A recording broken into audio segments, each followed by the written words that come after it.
ये आपका जी domain controller DC 01। और इस डोमेन कंट्रोलर को आप कॉन्फ़िगर किया हुआ है विद IP।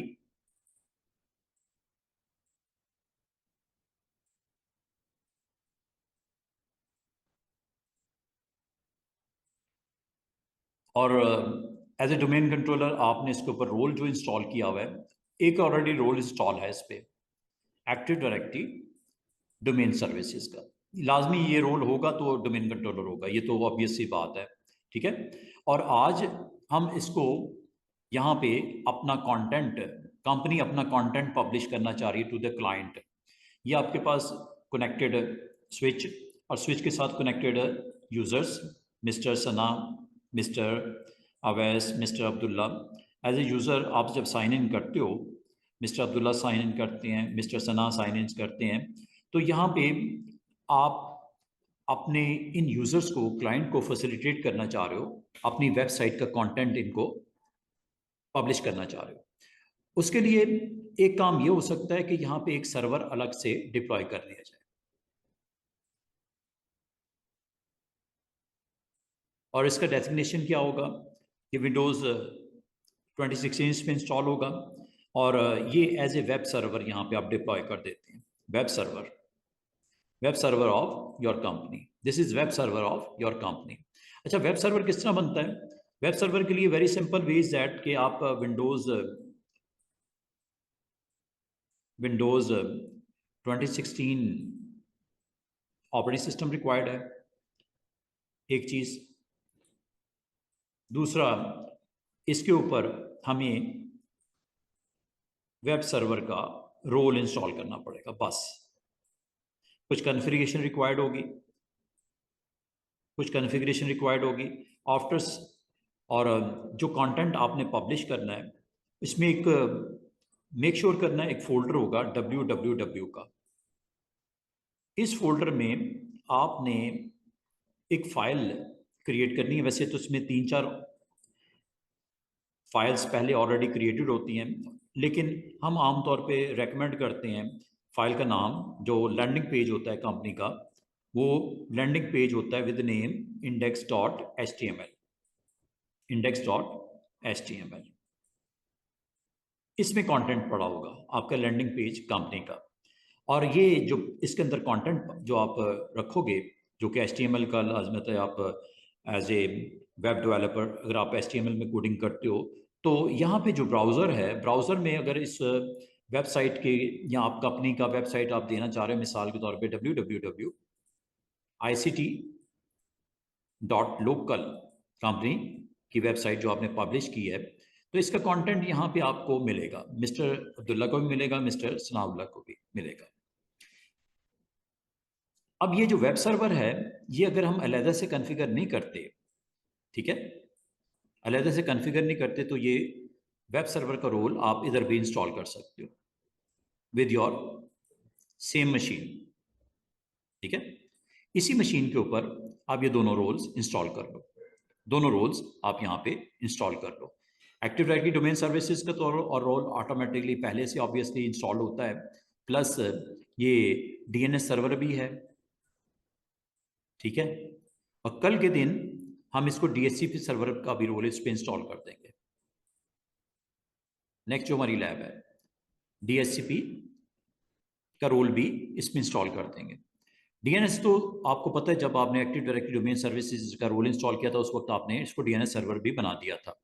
गो के ये DNS सर्वर भी डिफरेंट मशीन हो सकती थी, लेकिन हमारी लैब की, चूँकि इसको फुलफिल करने के लिए एज सच हम मल्टी यहाँ पे सर्वर से इंस्टॉल नहीं करते, एक ही सर्वर के ऊपर। वैसे तो जो प्रोडक्शन इन्वायरमेंट होता है, DNS सर्वर अलहदा से होते हैं, DHCP सर्वर अलहदा से होते हैं। ठीक है। But for the sake of this lab, आप एक ही सर्वर पे तीनों रोल को इंस्टॉल, बल्कि चौथा रोल जो ये वाला है वेब सर्वर का, वो भी इसी पे इंस्टॉल कर लें। लेकिन प्रोडक्शन एनवायरनमेंट में ये सारे के सारे अलग से सर्वर मौजूद होते हैं। डोमेन कंट्रोलर अलहदा होता है, DNS सर्वर अलहदा होता है, DHCP सर्वर अलहदा, एक भी हो सकते हैं, दो भी हो सकते हैं, तीन भी हो सकते हैं। ये डिपेंड करता है रिक्वायरमेंट पे कि DNS सर्वर कितने डिप्लॉय करने हैं, कंपनी के साइज पे डिपेंड करता है। डीएससीपी चूंकि इसने आईपी असाइन करना होता है तमाम डिवाइसेस को जो उसके साथ कनेक्टेड होती हैं, तो आईपी का पूल, जो बिग पूल आपका वन सर्वर अगर डाउन हो तो दूसरा आपके पास अवेलेबल हो, इसे बोलते हैं लोड बैलेंसिंग। लोड बैलेंसिंग या fault tolerance. In case of any machine अगर आपकी डैमेज हो जाती है, डाउन हो जाती है, तो दूसरा सर्वर आपको नेटवर्क पे मौजूद हो सर्विस देने के लिए, चाहे वो आईपी की सर्विस हो, चाहे रिजॉल्व करने की सर्विस हो, चाहे वो सर्वर्स आपके वेब सर्वर भी एक से ज़्यादा हो सकते हैं। जो आइडियल इन्वायरमेंट होता है उसमें ये सारे के सारे आपके, और आपको पता है active directory domain services domain controller का भी आपको पता है एक एडीसी होता है, उसका भी मकसद यही होता है। एडीसी का भी बेसिकली रोल क्या होता है, दो मेन इसके रीजंस होती हैं। एक रीजन होता है जी फेल ओवर, एक ये रीजन होता है जिसकी बेस पे आप more than one server launch करते हो, फेल ओवर होता है, या आपका ये फॉल्ट टॉलरेंस भी बोलते हैं, ठीक है। Technical word is fault tolerance. Fault tolerance हो, फॉल्ट आने की सूरत में, फॉल्ट टॉलरेंस हो, या दूसरा जो इशू होता है लोड बैलेंसिंग का होता है, लोड बैलेंसिंग का। ये वो दो रीजंस होते हैं स्टूडेंट्स जिसकी वजह से, ठीक है, लोड बैलेंसिंग, ये दो रीजंस होते हैं जिसकी वजह से आप इस चीज को इंश्योर करते हो कि आपकी बिजनेस कनेक्टिविटी 24/7 रहे। ये बिजनेस कनेक्टिविटी के लिए होता है। बिजनेस आपका इतना क्रिटिकल है कि आप नहीं अफोर्ड कर सकते बिजनेस कंटिन्यूटी के लिए। हम दो मेन हमारे जो इश्यूज होते हैं, रीजंस होती हैं जिसकी वजह से आप मोर देन वन सर्वर्स, चाहे वो डोमेन कंट्रोलर का एडीसीज हो, चाहे डीएनएस का प्राइमरी सेकेंडरी हो, चाहे डीएससीपी का फेल ओवर की सूरत में या लोड बैलेंसिंग की सूरत में डीएससीपी सर्वर हो, या वेबसाइट लॉन्च की हुई है आपकी कंपनी का साइज और आपके यूजर्स पूरे वर्ल्ड में मौजूद हैं थाउजेंड्स में, तो आपकी क्यूरीज को रिजॉल्व करने के लिए, आपके नेम को आईपी में रिजॉल्व करने के लिए, आपकी फिजिकल जो आपकी डोमेन लॉन्च किया हुआ है आईसीटी, उसको रिजॉल्व करने के लिए मल्टी सर्वर्स होते हैं इन्वायरमेंट में। तो आज हम सिंपल सी दो लैब्स करेंगे स्टूडेंट्स। एक तो मैं आपको आज वेब सर्वर लॉन्च कर देते हैं, वैसे वेब सर्वर के साथ प्लस एफटीपी सर्वर भी हो सकता है। एफटीपी सर्वर का रोल कम हो गया है क्योंकि हमारे पास एक अलग से सर्वर, हम फाइल सर्वर भी बनाते हैं, फाइल सर्वर भी मेरे पास अवेलेबल होता है।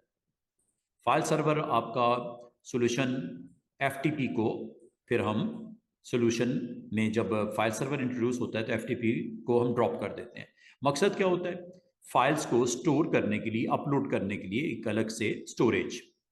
ये मैं जब आपको क्लाउड के ऊपर जाऊंगा तो स्टोरेज अकाउंट इंशाल्लाह क्रिएट करेंगे, और हम पूरे वर्ल्ड में जो यूजर्स बैठे हुए हैं उनको वैलिडेट ऑथेंटिकेट करने के बाद, चाहे वो ऑन प्रेमिसेस ही क्यों ना हो, ऑथेंटिकेट करने के बाद सर्वर की तरफ रीडायरेक्ट कर दिया जाएगा जहां पे आप अपने डेटा को अपलोड भी कर सकते हो, डाउनलोड भी कर सकते हो, ठीक है। 24/7 कनेक्टिविटी। तो आज की हमारी जो फर्स्ट लैब है is all about web server. Lab की तरफ चलते हैं। ये हमारे पास डोमेन कंट्रोलर जिसके ऊपर डीएनएस सर्वर भी रोल इंस्टॉल हुआ है। फर्स्ट आपको पता जो फॉरेस्ट में डोमेन होता है वो डीएनएस भी होता है।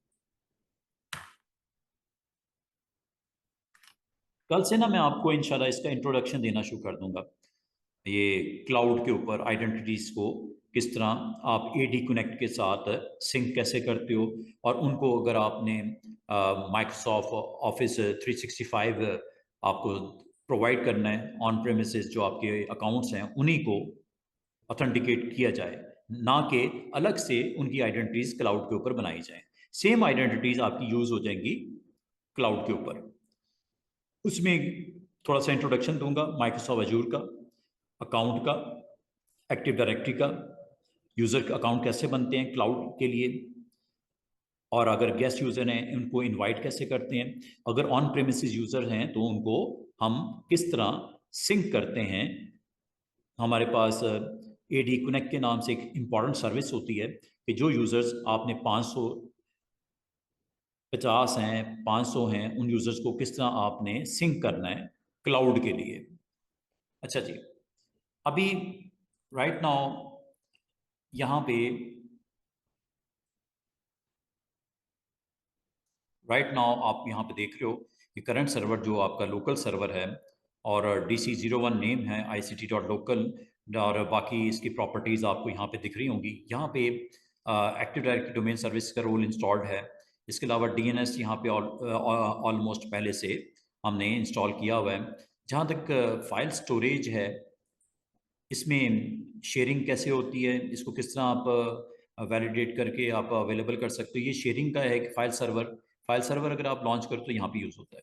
अच्छा, अभी फाइल सर्वर की बात नहीं कर रहे हम लोग, अभी यहाँ पे वेब सर्वर की बात करने लगे हैं। और FTP सर्वर,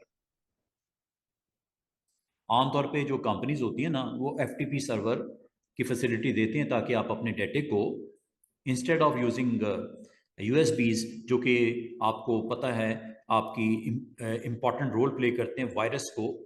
अगर आपकी वायरस इन्फेक्टेड मशीन्स हो रही हैं, वो ज़्यादातर USB के थ्रू स्प्रेड होता है वायरस अक्रॉस दी नेटवर्क। तो आमतौर पे USB को हम जो है वो डिसेबल कर देते हैं पोर्ट को, और FTP सर्वर अवेलेबल कर देते हैं ताकि यूजिंग इंटरनेट कनेक्शन आप अपने घर से भी फाइलों को अपलोड या अगर ज़रूरत पड़े तो डाउनलोड कर सको। तो FTP एंड वेब सर्वर, ये है हमारा जी आज का लैब का स्टार्ट। तो ये आप यहाँ पे जिस तरह देख रहे हो, और मैं आपको दिखा भी देता हूँ यहाँ पे कि इसके अंदर इस सर्वर के ऊपर अगर आप फाइल एक्सप्लोरर में जाके देखो तो यहाँ पे सी ड्राइव के ऊपर, ये सी ड्राइव के ऊपर यहाँ पे आपके पास अगर आपने अपने कंटेंट को पब्लिश करना है तो एक इनिट पब के नाम से फोल्डर बनेगा। उसमें बड़े इंपॉर्टेंट फोल्डर्स होते हैं। उसमें एक इंपॉर्टेंट फोल्डर में एक नाम होगा www, ये वो फोल्डर होगा जहाँ पे आप अपनी वेबसाइट के कंटेंट को आप पब्लिश करोगे। ये है जी हमारा आज की लैब। तो ये करने के लिए हमें राइट नाउ आप अपने इसके डैशबोर्ड पे जाओ, ऐड रोल एंड फीचर में आप क्लिक करो, और जो रोल आज आपने कॉन्फ़िगर करना है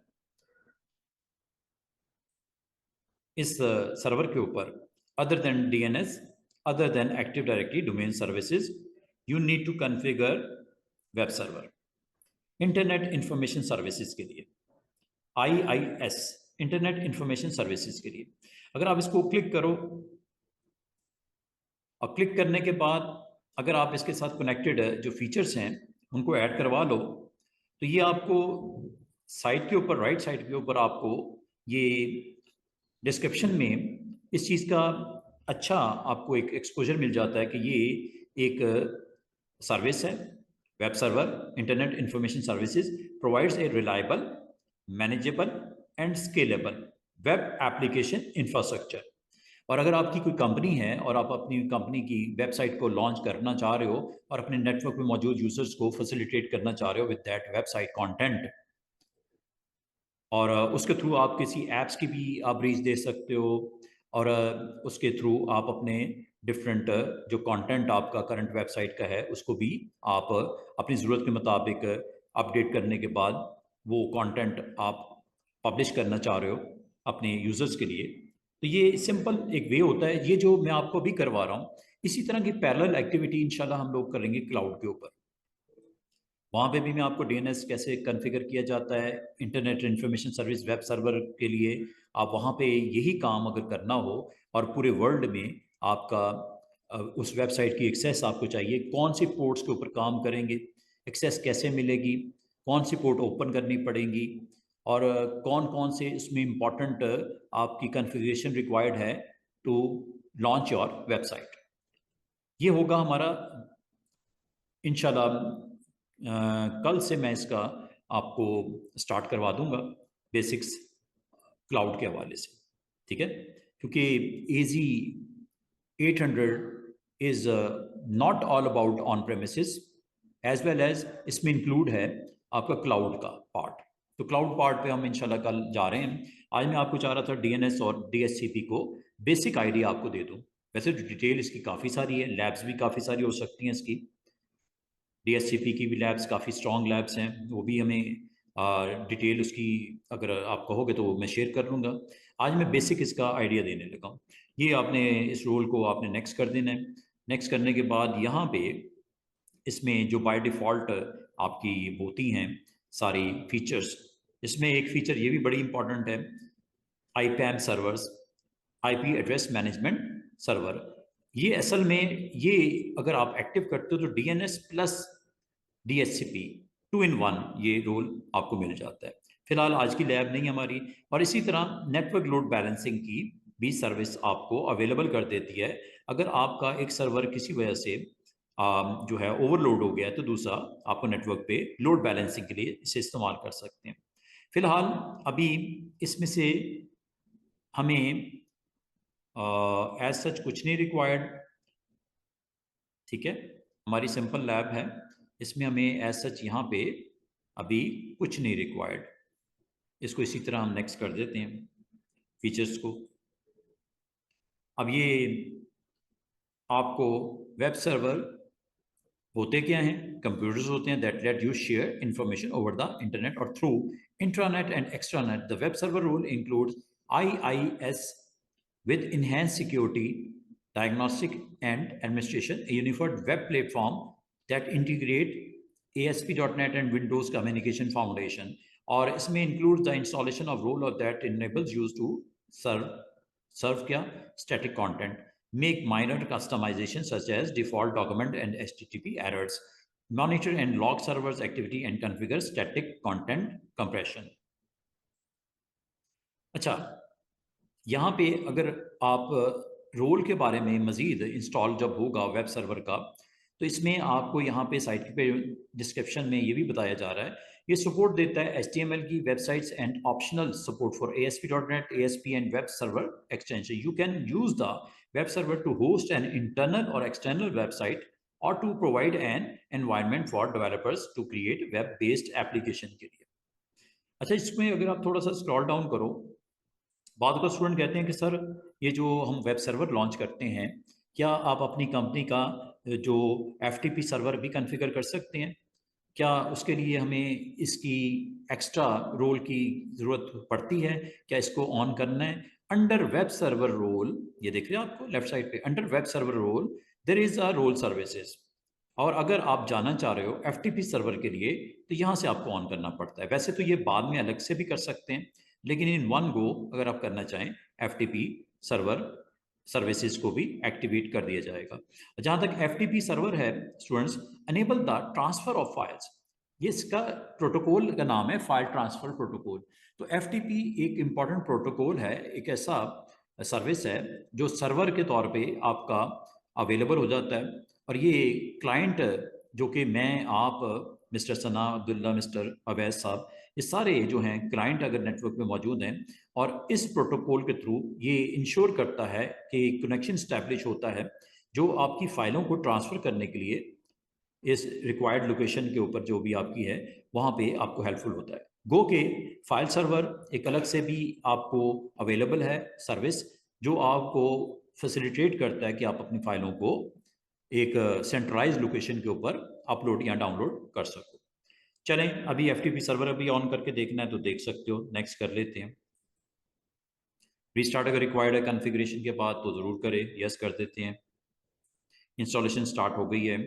और यहाँ पे मैंने जिस तरह अभी थोड़ी देर पहले आपको बताया, एक फ़ोल्डर है जो कि initpub के नाम से बनेगा और उसके अंदर कुछ स्पेशल आपके सब फोल्डर्स होंगे जहाँ पे आप अपनी वेबसाइट के कंटेंट को अपलोड कर सकते हो। वैसे तो ये नॉर्मली हमारे पास डिफरेंट FTP क्लाइंट के नाम से जो है वो सर्विसेज भी अवेलेबल होते हैं। फाइलज़िला भी है अपलोडिंग करने के लिए, अपने कंटेंट को, वेबसाइट के कंटेंट को पब्लिश करने के लिए ओवर द इंटरनेट। जो सर्वर्स आपके डोमेन्स के आप कॉन्फ़िगर कर किए जाते हैं, जो आप परचेज करते हो डोमेन्स को, तो वहाँ पे भी वेब होस्टिंग के लिए, कंटेंट को रखने के लिए आपको अलग से उसका चार्ज करता है, तो वो भी अवेलेबल हो सकता है। लेकिन अब राइट नाउ मैं आपको करंट सर्वर को वेब सर्वर के तौर पे इंट्रोड्यूस करवा दिया गया, लॉन्च कर दिया गया, जो कि ऑलरेडी रोल्स के साथ आपको फैसिलिटेट कर रहा था, जो 2 roles, active directory domain services as well as DNS। लें जी,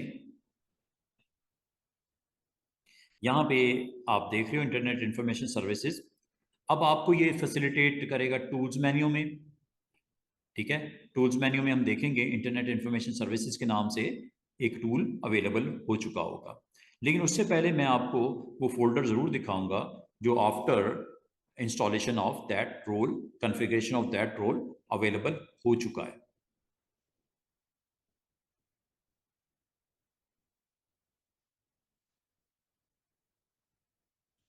लें जी, इंस्टॉलेशन सक्सीडेड, ओके, क्लोज।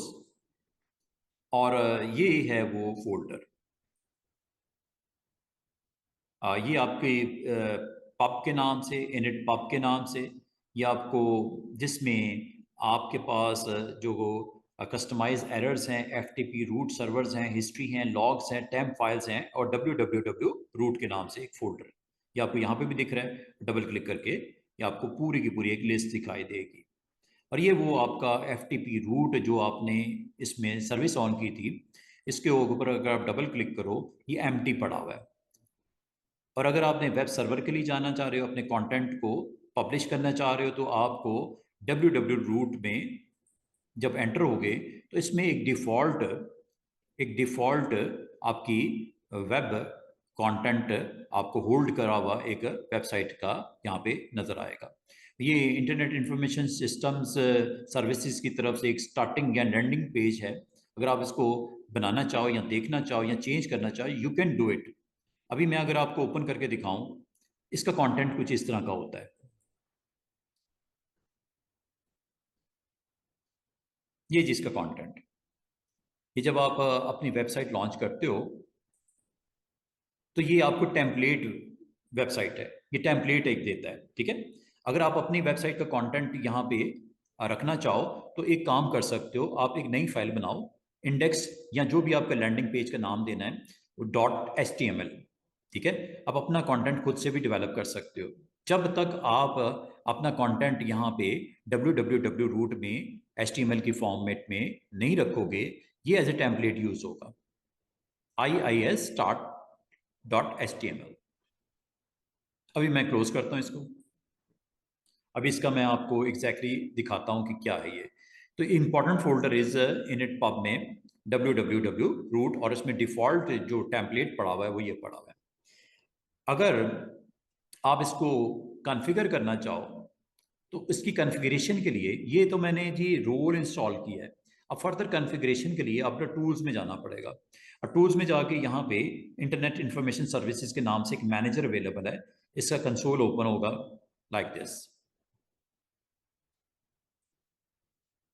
ये जी आपका इंटरनेट इंफॉर्मेशन सर्विसेज मैनेजर का कंसोल। और यहाँ पे आपको दिख रहा होगा connection task, local host, connect to server, connect to site, connect to application, और ऑनलाइन रिसोर्सेज, आपको ये सारी की सारी लिस्ट। और ये लोकल होस्ट आपका सर्वर जो होस्ट करेगा आपके कंटेंट को।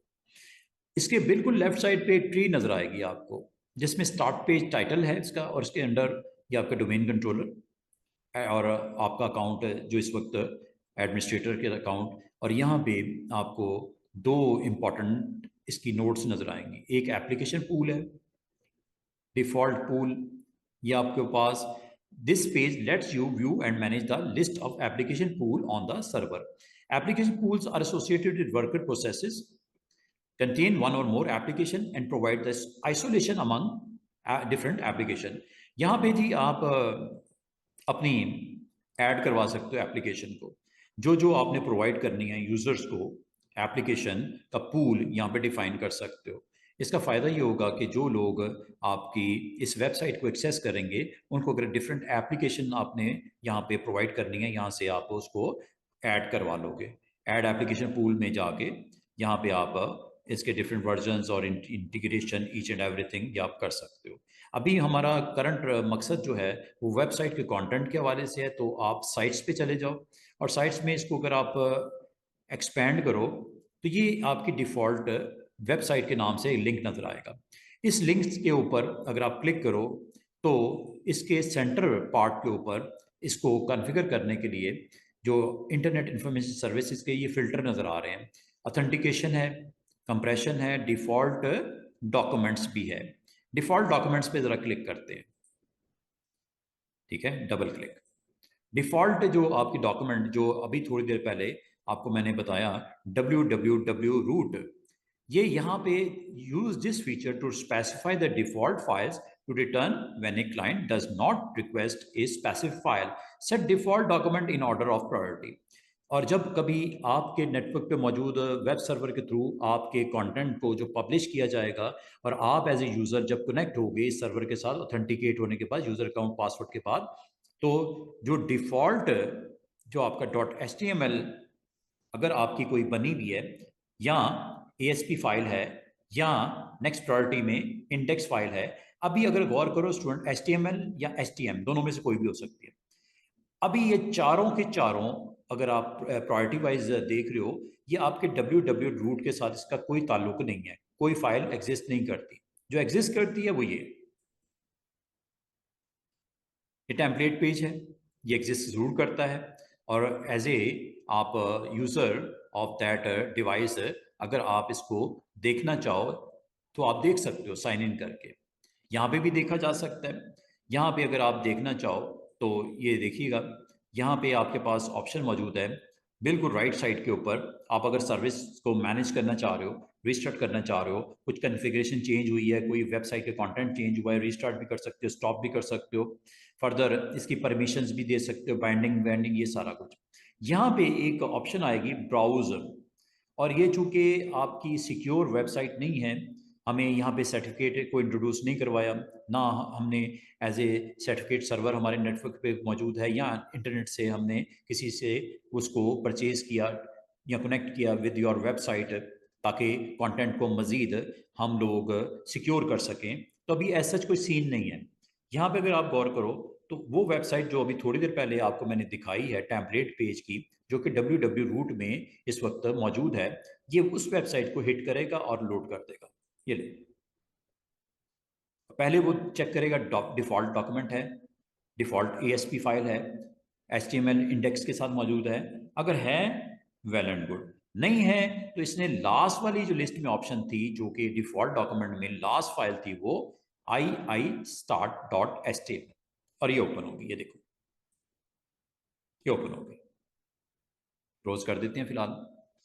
Instead of using that template page, आप अगर अपनी वेबसाइट लॉन्च करना चाह रहे हो, ठीक है, तो उसके कंटेंट को आपको क्रिएट करना चाह रहे हो और फिर उसको पब्लिश करना चाह रहे हो, तो आप उसके लिए very simple way is that, priority wise यहाँ पे देख लेना। जो हाईएस्ट प्रायोरिटी है वो इस फाइल की प्रेजेंस है, नहीं है इस फाइल की प्रेजेंस है, नहीं है इस फाइल, नहीं है इसको।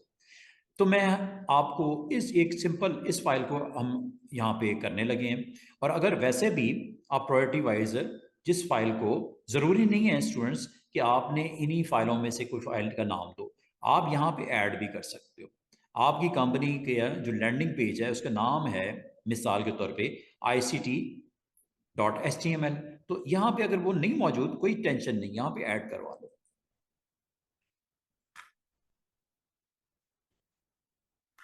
ये सपोज हमारी जो कंपनी है, डोमेन जो परचेज किया उसकी वेबसाइट का लैंडिंग पेज है, फर्स्ट पेज है, लोकली हमने डिफाइन कर दिया। अगर तो आप इसको यूज करना चाहो तो आप एक पेज बनाओ, उसका नाम रखो ICT.html, उसके अंदर जो कंटेंट आपने पब्लिश करने हैं वो पूरा का पूरा आप कोड लिखने के बाद सेव कर दो, तो ये डिफ़ॉल्ट वेबसाइट आपकी बन जाएगी। क्योंकि जो हाईएस्ट हायरार्की में जो आपका टॉप ऑफ द लिस्ट है ये फाइल मौजूद है। अगर आप इसको यूज़ करना चाहो बिल्कुल कर सकते हो। अदरवाइज एक काम और कर सकते हैं कि आप अगर इसकी बजाय इसको प्रेफर करते हो, लैंडिंग पेज आमतौर पे फर्स्ट पेज आपका कंपनी का इंडेक्स के नाम से ही हम आमतौर पे रखते हैं। और अगर आप इसको हायरार्की में टॉप पे मूव करना चाहो, यहाँ से मूव अप कर सकते हो लाइक दिस। वो चूंकि आप इसके डिफ़ॉल्ट सेटिंग को चेंज करना चाह रहे हो, वो आपसे परमिशन मांग रहे हैं, कर दूं लिस्ट को, ऑर्डर को चेंज कर दूं, यस कर दो। इस तरह आप इसको मूव अप भी कर सकते हो, ये यहाँ से कर लीजिएगा। डाउन भी कर सकते हैं, और जो अनवांटेड हैं अगर आप समझते हो कि यार इसको निकाल देना चाहिए, रिमूव भी कर सकते हो, ठीक है। अच्छा जी, अब अगर आप यहाँ पे सिंपल कोई पेज बनाना चाहो तो एक पेज सिंपल सा हम 2-4 मिनट में बना लेते हैं। आपने करना क्या है स्टूडेंट्स, आप लोगों ने फोल्डर में जाना है यहाँ पे, और यहाँ पे एक फ़ाइल क्रिएट करनी है, या अगर ऑलरेडी आपकी क्रिएटेड है तो उसको आप यहाँ पे प्लेस कर दो बस, और उसका नाम index.html रख दो। ये एक टेक्स्ट फाइल है, जल्दी से मैं 2-4 लाइनें इसमें कोडिंग की कर दूँ। अगर तो आपकी बैकग्राउंड है एज ए वेबसाइट डेवलपर के तौर पे, तो आप अपनी वेबसाइट का कंटेंट, या आप अपने जो डेवलपर्स हैं उनसे एक अपनी वेबसाइट बनवा ली और उस वेबसाइट को यहाँ पे पब्लिश करवा दो, तो ये कंपनी के जो कनेक्टेड यूजर्स हैं ये उन लोगों के लिए अवेलेबल हो जाएगी। जहाँ तक फर्दर इसकी डीएनएस की सेटिंग्स हैं, उसके थ्रू ये भी कर सकते हो कि इसको आप ग्लोबली भी आप अवेलेबल कर सकते हो अपने यूजर्स को। इंटरनेट पे जो कनेक्टेड लोग हैं उनको भी वहाँ तक एक्सेस मिल सकती है, लेकिन उसके लिए आपको डोमेन परचेज करना पड़ेगा, ठीक है। और उसको चाहे होस्टिंग के लिए भी आपको पता है बहुत सारे आपको इंटरनेट के ऊपर सर्विस प्रोवाइडर होते हैं, तो वहाँ पे आप होस्टिंग भी कर सकते हो अपने कंटेंट की। यहाँ पे टेस्टिंग के लिए ये गुड है, टेस्टिंग कर लो, इसके बाद आप उसको जो है वो मूव कर लो ओवर क्लाउड। चलें हम जल्दी से इसको सिंपल सा 2 लाइन का कोड लिख लेते हैं।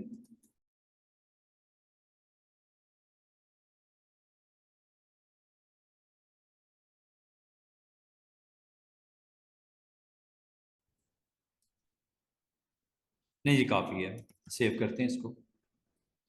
और सेव इसको करना है आपने, इसकी एक्सटेंशन आपने HTML में करनी है। आपके पास कोई भी अगर एडिटर हो, विजुअल स्टूडियो हो,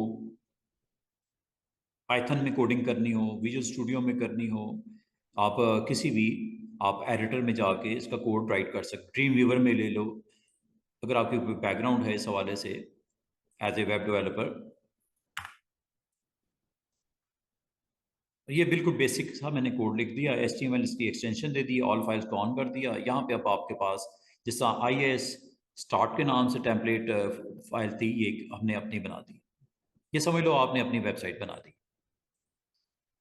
ये आ गई, और ये यहाँ पे फोल्डर में आ गई है, ये देखिए, ठीक है। ये आपकी लोड होगी।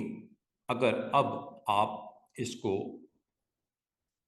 जाके एज ए डिफ़ॉल्ट पेज के तौर पे आप इसको ब्राउज करोगे, क्योंकि इसकी प्रायोरिटी वाइज ये इससे अप है एज कम्पेयर टू डी, यहाँ से आप चेक कर सकते हो, वैलिडेट कर सकते हो।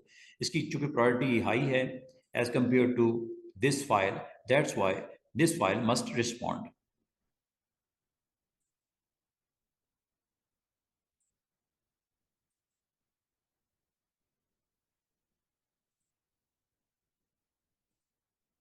अच्छा, इसको आप यहाँ से भी चेक कर सकते हो, इसको आप इंटरनेट इंफॉर्मेशन सर्विस मैनेज के थ्रू भी आप यहाँ से इसको देख पाते हो। ये जो आपको यहाँ पे जिस तरह IAS सर्विसेज हैं, यहाँ पे आपको दिख भी रही हैं,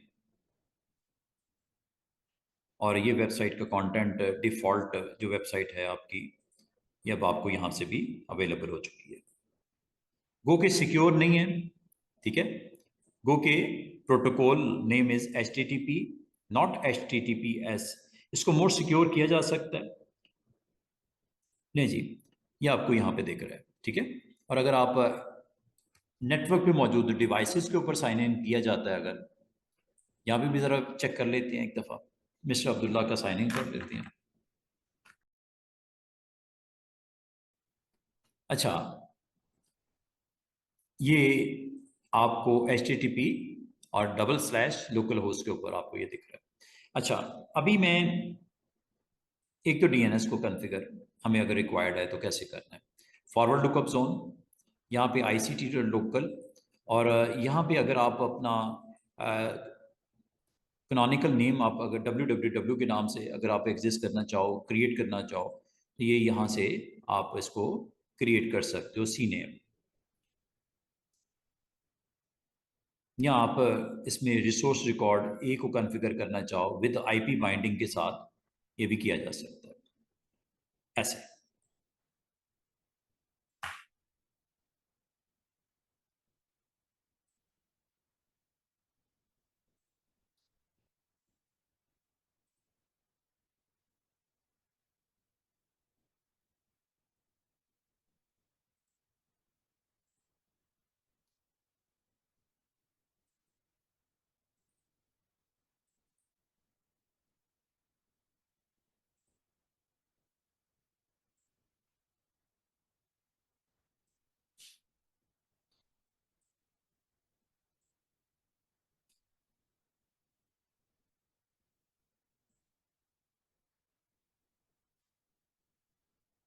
अच्छा, इसको अगर आप जब टेस्ट करने जा रहे हो तो यहाँ पे एक और जो हमें रिक्वायर्ड होगी वो बात बाइंडिंग की होगी। बाइंड नहीं किया हमने, बाइंड भी कर लेते हैं इसको।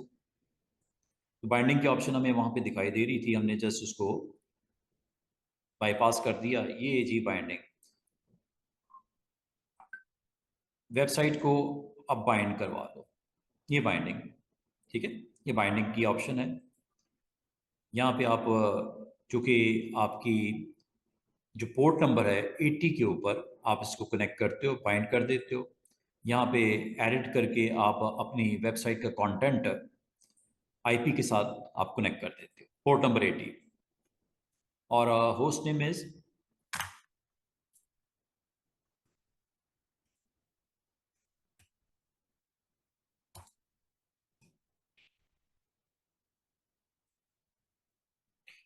जब ये काम करें, कुछ चेंजेस करें, तो इसको आप यहाँ से जाके मैनेज वेबसाइट में अब यहाँ से ब्राउज भी वैसे कर सकते हैं, चेक करने के लिए, टेस्ट करने के लिए।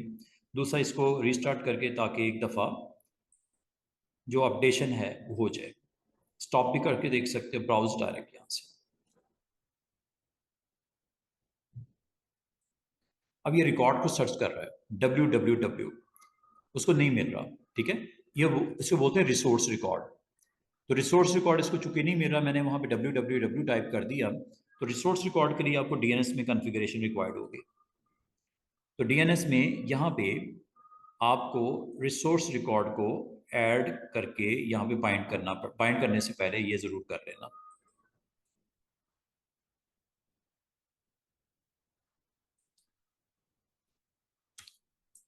इसका भी आपको जो रिसोर्स रिकॉर्ड है, क्योंकि आईपी वर्जन 4 है, दैट्स वाई ये आपने यहाँ से ये कॉनिकल नेम हमें हमें अगर उसको सेकंड नेम के साथ लेके जाना हो तो कर सकते हैं।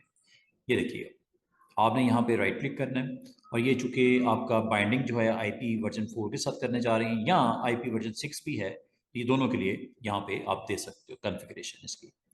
और नेम इज़ www.ict, और ये कनेक्ट करना है आपने जिस आईपी के साथ, वो 192 डॉट इस सर्वर का जो आपने कॉन्फ़िगर किया। स्टैटिक आईपी जो दिया ये स्टैटिक होता है, आपको पता है, डोमेन कंट्रोलर का, ताकि ये डेली बेसिस पे चेंज तो नहीं होना चाहिए ना। तो ये स्टैटिक आईपी आपने जो इस सर्वर का दिया हुआ है, जिसको एज ए वेब सर्वर आपने डिक्लेयर कर दिया है, ये आप यहाँ से इसको सेट करके ऐड होस्ट करवा दो।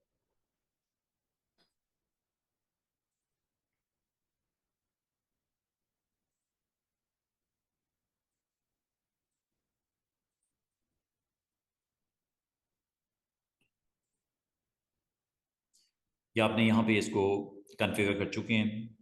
ठीक है, और अब हम अपने,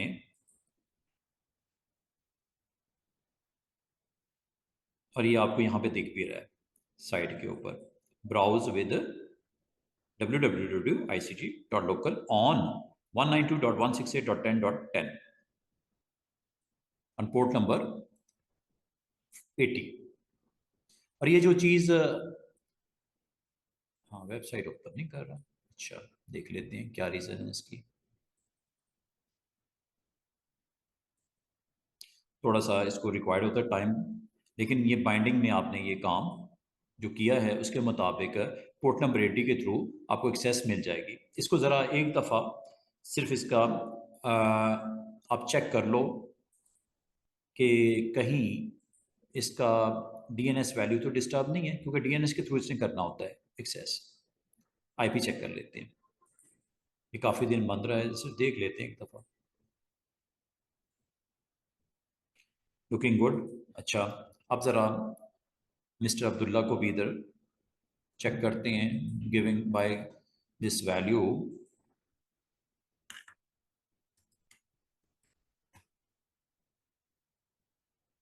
ये लीजिए, रिजॉल्व कर रहा है।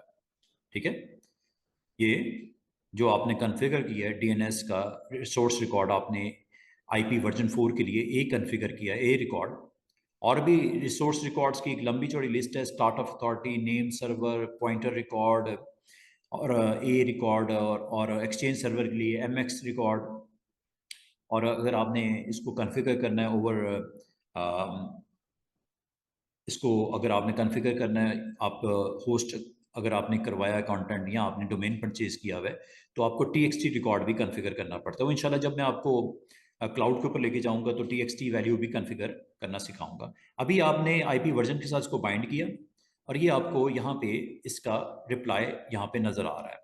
तो ये जी आपका एक सिंपल सा एक्शन, जिसमें आपको वेब सर्वर को रोल को इंस्टॉल करने के बाद इंटरनेट इंफॉर्मेशन सर्विसेज में जाके उसकी फर्दर कॉन्फ़िगरेशन और कॉन्फ़िगरेशन के बाद डीएनएस वैल्यू में रिकॉर्ड को ऐड करके और फिर वो आप अक्रॉस द नेटवर्क वो आपको यहाँ पे उसकी रीच दिख रही है, जो कि इस वेबसाइट के कंटेंट जो आपने पब्लिश किए थे वो स्क्रीन के ऊपर आपको विजिबल हो चुके हैं।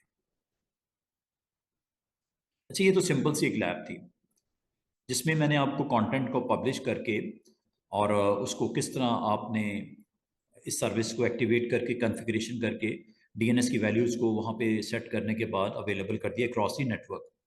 अब मैं आपको इस second segment of the lab है जिसमें मैं आपको डीएससीपी के बारे में बेसिक लेवल की इंफॉर्मेशन, अगर आप कहोगे एडवांस तो कल एडवांस को भी टच किया जा सकता है। आज बिल्कुल बेसिक सा मैं आपको आइडिया शेयर कर रहा हूँ कि ये जो आपका करंट जो स्टेशंस हैं या आपके वर्क स्टेशंस हैं, इसके ऊपर आईपी कॉन्फ़िगर हमने खुद किया हुआ है। और अगर आपको याद हो तो मैंने कंट्रोल पैनल के थ्रू मैन्युअली कॉन्फ़िगर किया था। और इसका शॉर्टकट जो आपका यहाँ पे होगा ncpa.cpl,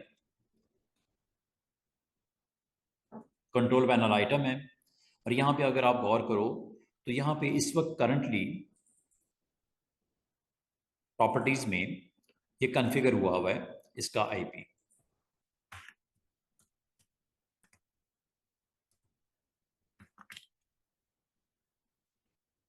ये है जी वो वैल्यू जो आपने मैन्युअली सेट की थी 192.168.10.13, और ये इसका सबनेट मास्क दूसरी प्रॉपर्टी, नंबर 3 गेटवे तीसरी प्रॉपर्टी, नंबर 4 डीएनएस सर्वर।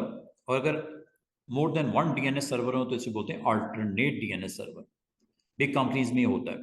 तो आप अगर ये चार कम अज़ कम जो आपने इसकी सेटिंग्स की हैं, अभी थोड़ी देर में मैं आपको कहूँगा कि ये ऑटोमेटिकली असाइन हो, obtain and automatically IP address automatically assign हो। अब ये इसकी कुछ थ्योरी है, पहले मैं ज़रा थ्योरी आपको बेसिक बेसिक आपको बता दूं। डीएचसीपी सर्वर अगर आपने लॉन्च करना है, आपने अपने इन्वायरमेंट में सर्वर कोई प्रेजेंस रखनी है आईपी के लिए, उनको मैन्युअली बताने के लिए। देखिए, बात यह है कि आपके अगर कंपनी का साइज़ बड़ा होता है तो मैन्युअली आईपी सेट करना एक काफ़ी हेक्टिक जॉब होती है, आईपी को कॉन्फ़िगर करना।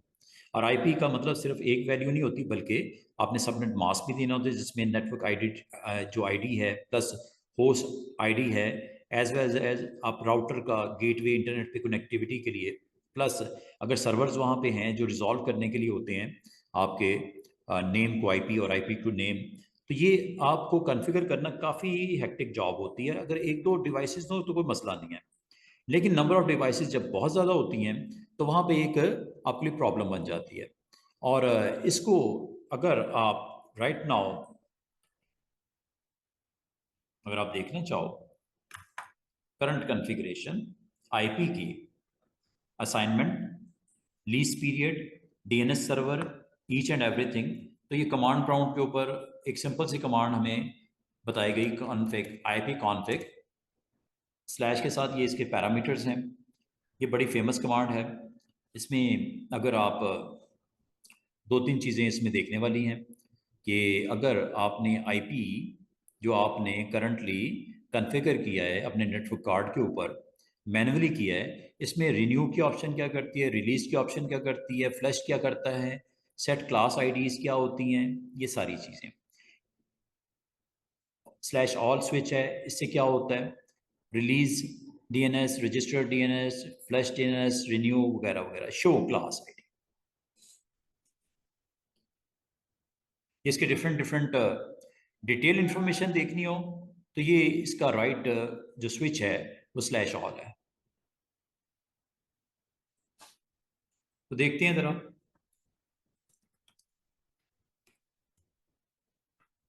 यहाँ से जो इंपॉर्टेंट इंफॉर्मेशन हमें मिल रही है वो IP4 की वैल्यू क्या सेट है, सबनेट मास्क क्या दिया हुआ है, गेटवे क्या है, प्लस DNS सर्वर का IP।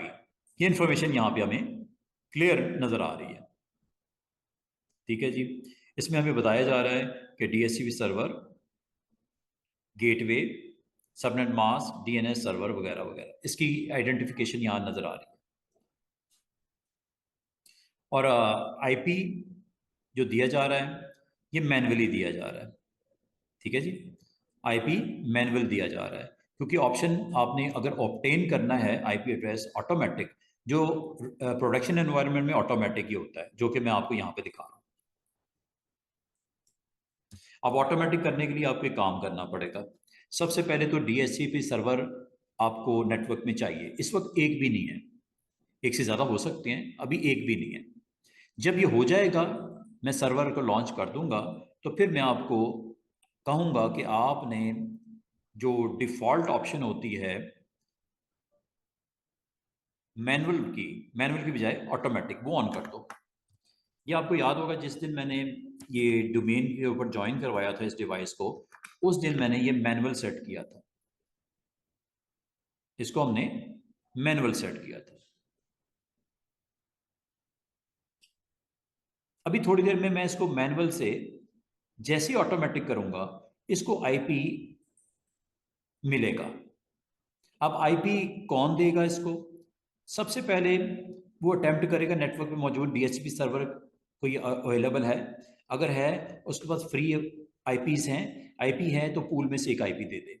अब पूल किस तरह बनता है, पूल का नाम कैसे होता है, उस पूल में से कितने रिजर्व करने हैं, कितने आपने एक्सक्लूड करने हैं, जो असाइन नहीं करने उसे एक्सक्लूड बोलते हैं, और उनमें से जो असाइन होंगे वो कितने पीरियड के लिए होंगे, उस पीरियड को भी आप मेंशन करोगे। 2 डेज के लिए करना है, 8 डेज के लिए करना है, 1 आवर के लिए करना है, कुछ ऐसी भी आपकी सराउंडिंग में इन्वायरमेंट हो सकता है जहाँ पे एज ए एडमिनिस्ट्रेटर, जैसे एयरपोर्ट्स होते हैं, जैसे पब्लिक प्लेसेस होती हैं, वहाँ पे IP हम जस्ट 1 डे के लिए काफ़ी होता है क्योंकि उसमें मूव कर जाना होता है।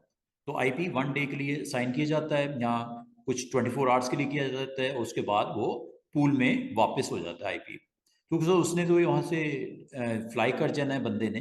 तो ऐसी सूरत में IP जो असाइन होता है ऑटोमेटिकली, जैसे रिक्वायर्ड होता है, आप सर्च करते हो IP, जैसे डिवाइस ऑन करते हो IP आपको उस पूल में से ऑटोमेटिकली मिल जाता है। अब वो कैसे किस तरह वो मैं आपको बताने लगा। हमारे पास तकरीबन अभी इंशाल्लाह ये सारा एक्शन हम 30 मिनट्स में कंप्लीट कर लेंगे, अगले आने वाले 30 मिनट्स में। इसके लिए थोड़ी सी मैं आपसे थ्योरी डिस्कस कर लूँ जल्दी जल्दी से, मेन इसके पॉइंट्स जितने हमें रिक्वायर्ड हैं लैब के लिए वो बताने लगा हूँ।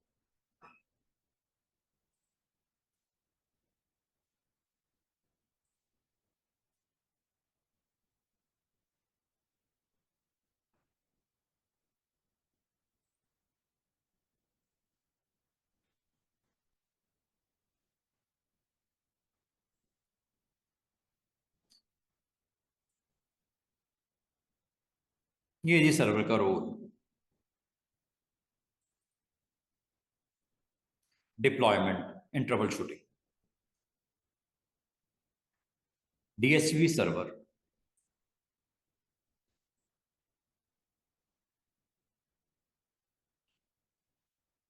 ये जिस तरह आपको यहाँ पे साइट के ऊपर एक डायग्राम भी आपको दिख रही होगी, इस पूरे एनवायरनमेंट में DHCP आपके क्लाइंट हैं 1 2 वगैरह।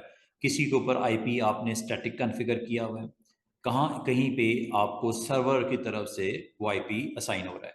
जैसे ये क्लाइंट इधर आपको बिल्कुल ये सर्वर समझ लो एक पड़ा हुआ है, उस पर स्टैटिक IPs भी हो सकते हैं। डोमेन कंट्रोलर पे आमतौर पे IP स्टैटिक होता है, ऐसा IP जो चेंज नहीं करना जब तक वो सर्वर नेटवर्क पे है, उसका IP आपने डायनेमिक नहीं रखना। लाजमी बात है, डायनामिक किन किन के डायनामिक नहीं होते हैं स्टूडेंट्स? डायनामिक का मतलब चेंज होगा आफ्टर कितने डेज होगा, लीज पीरियड उसका कोई ना कोई मेंशन होगा। जैसे आमतौर पे कहा जाता है डिफॉल्ट लीज पीरियड जो होता है 8 डेज होता है, किसके लिए? जो वायर्ड क्लाइंट होते हैं। वायर्ड का मतलब जो डेस्कटॉप मशीन्स होती हैं उस पर आमतौर पे वायर्ड कनेक्शन जो होते हैं, जो फिक्स मशीन्स होती हैं लैब्स में जो लगी होती हैं, 8 डेज उसका होता है लीज पीरियड, और 3 डेज आमतौर पे होता है जो वायरलेस डिवाइसेस होती हैं, जैसे लैपटॉप्स हो गए, मोबाइल डिवाइसेस होगी। जब असाइन होता है तो आईपी 3 दिनों के लिए एलोकेट किया जाता है। आफ्टर 8 डेज या आफ्टर 3 डेज क्या होगा?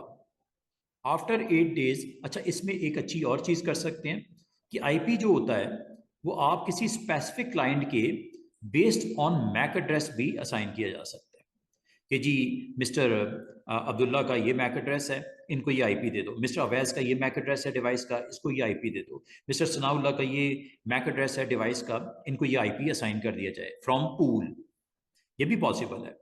आप इसका मतलब रिजर्व भी कर सकते हो, आईपीस को रिजर्व भी कर सकते हैं। और आमतौर पे जो सर्वर्स होते हैं, जो डोमेन कंट्रोलर्स हो गए, डीसी एडीसी वगैरह, जो डीएचसीपी सर्वर्स हो गए, जो डीएनएस सर्वर्स हो गए, जो फाइल सर्वर्स हो गए, जो प्रिंट सर्वर्स हो गए, उनका आईपी स्टैटिक होता है। या कोई आपकी कंपनी में जो ऐसे पर्सन्स हैं जो ये आपसे डिमांड करते हैं कि सर हमारा आईपी जो है वो हमें फिक्स कर दिया जाए। ऑनर ऑफ द कंपनी है मिसाल के तौर पे, ठीक है, वो कहते हैं मेरा आईपी जो है ना वो हमेशा 10 डॉट जो है 100 होना चाहिए, इसके अलावा कुछ नहीं हो। ठीक है, चाहे मैं 1 महीने के लिए बंद कर दूं मशीन को, वैसे तो 8 डेज के बाद रिन्यू होगा ये, अगर तो उसकी डिवाइस फिक्स है, डेस्कटॉप है। वो लैपटॉप अगर कैरी कर रहा है, हर 3 दिनों के बाद आईपी की रिन्यूअल रिक्वायर्ड होगी। अब 3 दिनों के बाद हो या 8 दिनों के बाद हो, अगर आपका बॉस 1 मंथ के लिए आउट ऑफ स्टेशन चला जाता है, 1 मंथ के बाद आए, तो उसको अगर 100 आईपी नहीं मिलेगा तो शोर करेगा। या आप बाकी सर्वर तो 24/7 चलते ही हैं, तो उनका आईपी फिक्स होना चाहिए, स्टैटिक होना चाहिए, मतलब क्या, रिजर्व होना चाहिए। और ये रिजर्व आमतौर पे मैक एड्रेस वाइज भी हम कर सकते हैं। ये सारी ईच एंड एवरीथिंग पॉसिबल है। और डीएचसीपी सर्वर जो आपका होता है, उसमें सबसे पहले जो मेन जो एक्शन रिक्वायर्ड होता है, जो लीज करते वक्त एक्शन रिक्वायर्ड होता है, ये डोरा का ऑपरेशन। ये डोरा is the very famous term. सबसे पहले होगा क्या, मिस्टर अवैस ने, मिस्टर सना ने, मिस्टर अब्दुल्ला ने अपनी डिवाइस ओपन की, मतलब ऑन की एज ए क्लाइंट। तो ये सबसे पहले क्या करेगा, नेटवर्क पे मौजूद जो आपके सर्वर्स अगर हैं, अगर तो सर्वर्स हैं, डीएचसीपी सर्वर 1 है, डीएचसीपी सर्वर 2 है, जैसे ये आपको 2 डायग्राम में भी दिख रहे हैं। मिसाल के तौर पे ये 2 सर्वर्स लगे हुए हैं, ठीक है। तो जैसे डिवाइस ओपन होगी आपकी एज ए क्लाइंट आप, तो सबसे पहले इसका काम क्या होगा, नेटवर्क में मौजूद जो सर्वर्स हैं उनको वो जाके रिक्वेस्ट करेगा। ठीक है, पहले तो डिस्कवर करेगा कि है कि नहीं है, क्या नेटवर्क पे डीएसपी क्लाइंट के लिए कोई सर्वर अवेलेबल है। पता ये चला कि 2 सर्वर्स हैं, एक डीएसपी 1 सर्वर है, एक डीएसपी सर्वर 2 है। अब इसके पास भी पूल अवेलेबल है आईपीस का, 1 के पास भी, 2 के पास भी। अब जो इसमें से 1 सपोज उस वक्त बिजी है, ठीक है, तो आपस में ये शेयर भी कर सकते हैं पूल, और ये आपका लोड बैलेंस भी कर सकता है कि मतलब आईपीज जो है 10.50 से 100 तक इसके पास है, 100 से 200 तक इसके पास है। ठीक है, हाफ पूल इसने रखा हुआ है, हाफ पूल इसने रखा हुआ है। और एक ये भी काम हो सकता है स्टूडेंट्स की दोनों शेयर भी कर सकते हैं। शेयर मतलब सेम पूल होगा, एक शेयर्ड लोकेशन के ऊपर होगा, दोनों आपस में जो है वो कनेक्टेड होंगे। अगर एक नहीं तो दूसरा, दूसरा नहीं तो पहला, आपको आईपी उसने दे ही देना है। शेयर्ड पूल भी हो सकता है, और ये आपका जो है लोड बैलेंसिंग के लिए अलग अलग भी पूल की आपका जो है वो यहाँ पे लिस्ट हो सकती है। तो डीएससी जो क्लाइंट होगा, सबसे पहले जब मशीन ऑन होती है तो डिस्कवर करता है, डिस्कवरी पैकेट जाता है, सर्वर को देखता है कोई सर्वर है, तो पता ये चला सर्वर 1 भी है, सर्वर 2 भी है। सर्वर 1 किसी वजह से बिजी है दूसरी एक्टिविटीज, दूसरे क्लाइंट्स को सर्व करने में। In the mean time server 2 ने कहा, ऑफर किया कि मेरे पास एक आईपी है पूल में 10.100, वो ऑफर करेगा। और ऑफर के मुताबिक क्लाइंट कहेगा ठीक है, रिक्वेस्ट पुट कर देगा, वो इसको एक्नॉलेज करेगा सर्वर कि ठीक है जी आईपी आपको मिल गया। तो ये डोरा का ऑपरेशन होता है, D discover, O offer, R request for that IP and A acknowledgement.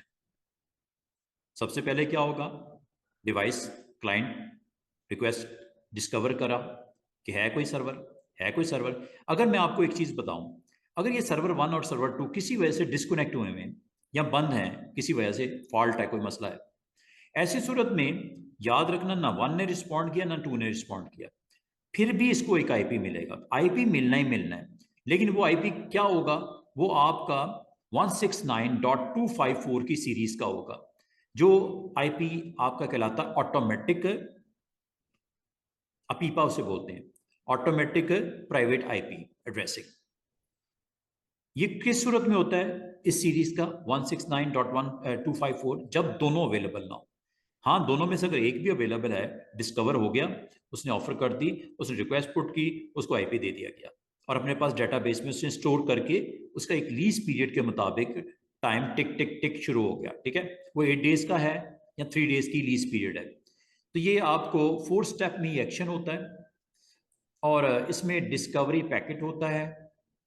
ठीक है, और उसके बाद ये ऑफर किया जाता है, फिर उस ऑफर के ऊपर रिक्वेस्ट पुट की जाती है और फिर उस ऑफर को एक्नॉलेज या नॉट एक्नॉलेज किया जाता है।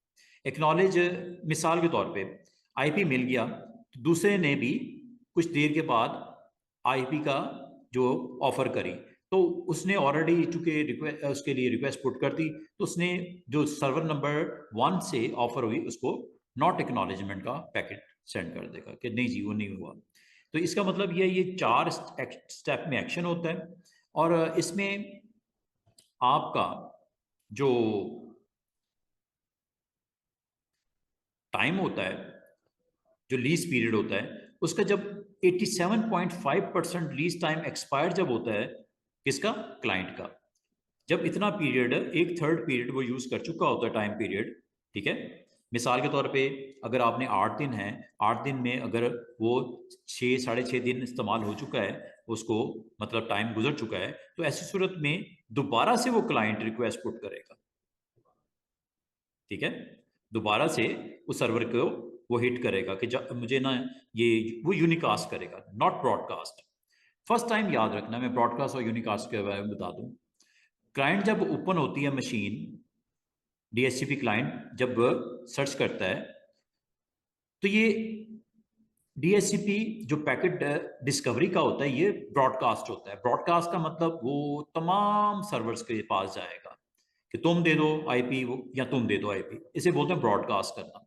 फर्स्ट टाइम ब्रॉडकास्ट ही होता है, DHCP client discovery packet broadcast करता है। लेकिन जब अगली दफा 87.5 पीरियड के बाद वो फिर ब्रॉडकास्ट नहीं करता, बल्कि वो उस सर्वर के पास डायरेक्टली जाता है, यूनिकास्ट, जिससे उसको आईपी मिला होता है। मिसाल के तौर पे सर्वर नंबर 2 से 87.5 पीरियड, लीज पीरियड एक्सपायर होने के बाद, लेकिन जब वो सर्वर उस वक्त रिस्पॉन्ड नहीं करता, ये खामोशी से बैठ जाता है और 100% जैसे इस्तेमाल हो जाता है, लीज पीरियड खत्म हो रहा होता है, उस वक्त फिर वो ब्रॉडकास्ट करके ढूंढता है। अगर सर्वर 2 स्टिल अवेलेबल नहीं हो सका, तो सर्वर 1 के पास वो ब्रॉडकास्ट रिक्वेस्ट चली जाती है। यूनिकास्ट तब होती है जब 87.5 time of the period expire हो चुका अंटिल। ठीक है, ये ब्रॉडकास्ट का एक कॉन्सेप्ट था यूनिकास्ट के साथ। और ये आपका टोटल एक्शन जब होगा, तो ये आपको आईपी सर्वर नंबर 2 रिन्यू भी कर सकता है, और इन दी एब्सेंस ऑफ सर्वर 2 आपको सर्वर 1 भी रिस्पॉन्ड कर सकता है। ठीक है, तो ये लोड बैलेंसिंग के लिए भी हैं, फॉल्ट टॉलरेंस के लिए भी हैं। इसीलिए कहा जाता है फॉल्ट टॉलरेंस हो, फॉल्ट आने की सूरत में, या लोड शेयर करना हो, बहुत हैवी लोड होने की सूरत में, तो ये दोनों आपस में बहुत अच्छे तरीके से सिंक होते हैं।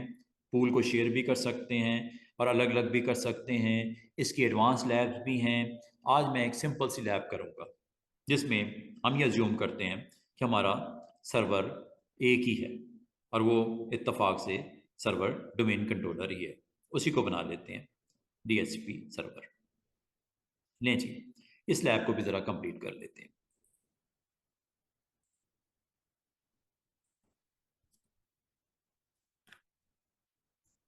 ये हमारा सर्वर, जो कि इस वक्त इत्तेफाक से बड़े इंपॉर्टेंट रोल इसके पास हैं। ADDS भी है, DNS भी है, IAS भी है। यहाँ पे अब DHCP का रोल भी मैं इंस्टॉल करने लगा हूँ। इसके लिए आपने रोल में जाना है।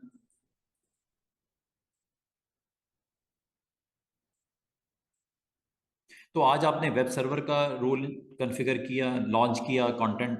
अब DHCP का रोल इसलिए देना है कि मैं एज एडमिनिस्ट्रेटर मैं ये समझता हूँ कि कोई 100 डिवाइसेस कनेक्टेड हैं मेरे सर्वर्स के साथ, तो इनको IP कुछ को स्टैटिक अलॉट करना है, बॉस को भी स्टैटिक, सर्वर्स को भी print server, DHCP, file server, और भी डिफरेंट जो आपके पास सर्वर नेटवर्क पे मौजूद है उनको स्टैटिक देना है, मतलब उसको रिजर्व करना है। और कुछ को हमने डायनामिक करना है, जो लैपटॉप्स हैं या लैब के अंदर कोई डिवाइसेस लगी हुई हैं। ये है जी आपका रोल DHCP सर्वर। और DHCP सर्वर आपको पता है, DH का मतलब होता है dynamic host configuration protocol server. ये एनेबल करता है, ये सेंट्रली कॉन्फ़िगर होता है, मैनेज करता है, प्रोवाइड करता है temporary IP addresses and related information for client computers. ठीक है जी, ओके ओके। कोई एक्स्ट्रा फीचर तो नहीं ऑन करनी? नो। अब ये देखो, इसमें आपको एग्जैक्टली इसकी डिटेल बता रहा है। The dynamic host configuration protocol allow servers to assign और lease IP addresses to computers and other devices that are enable a DHCP client. Deploying DHCP server on the network provides a computer and other TCP-based network devices, printer भी हो सकते हैं वैसे, with valid IP address and the additional configuration parameter that device needs. DHCP option क्या वो हो सकती हैं? वो DHCP आप सबनेट मास्क की कॉन्फ़िगरेशन हो सकती है, वो आपके जो है वो जो गेटवे की कॉन्फ़िगरेशन हो सकती है, सर्वर्स हो सकते हैं, DNS, ये सारी चीज़ें ये आपको यहाँ बता रहा है। This allows computers and devices to connect to other network resources such as DNS servers, WAN servers and routers वगैरह। अच्छा, उसमें ये आपको कह रहा है जिस सर्वर को आप DHCP सर्वर बनाने लगे हो ना, उसको स्टैटिक IP जरूर दे देना। स्टैटिक IP 10.10 तो है ही ना, ठीक है, ओके। रीस्टार्ट रिक्वायर्ड जरूर करो।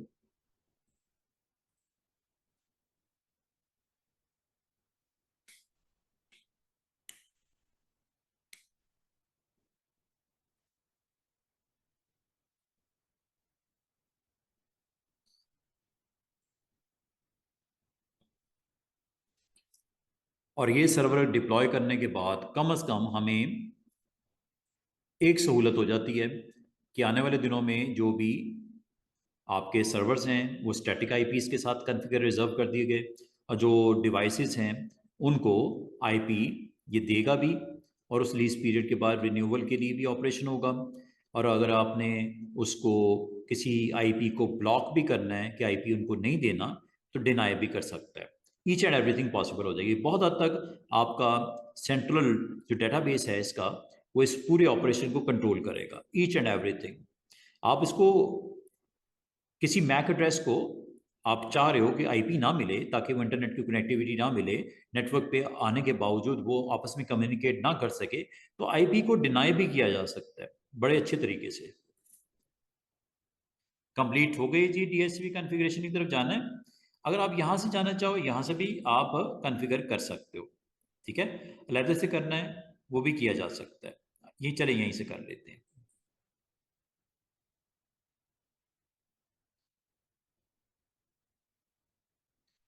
अच्छा जी, अब यहाँ पे क्या कह रहा है? The following steps will be perform to complete the configuration of DHCP server on the target computer. Right now this machine is the target. Create the following security groups for delegation.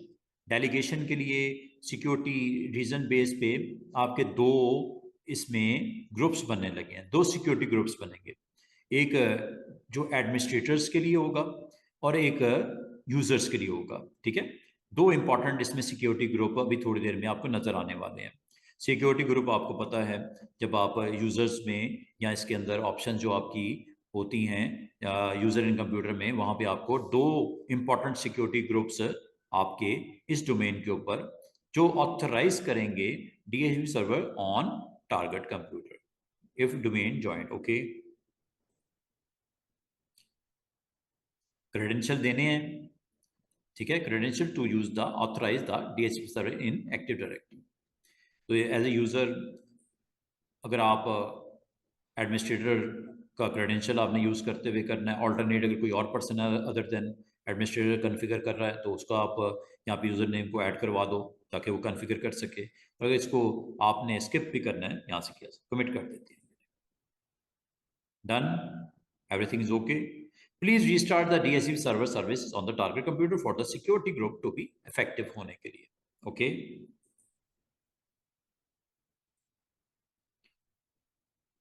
Tools में जहां बहुत सारे tools हमने इस्तेमाल किए वहां पे आज DHCP का भी एक टूल आ गया।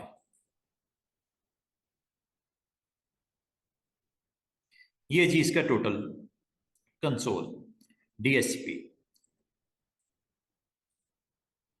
इसको आपने एक्सपेंड करना है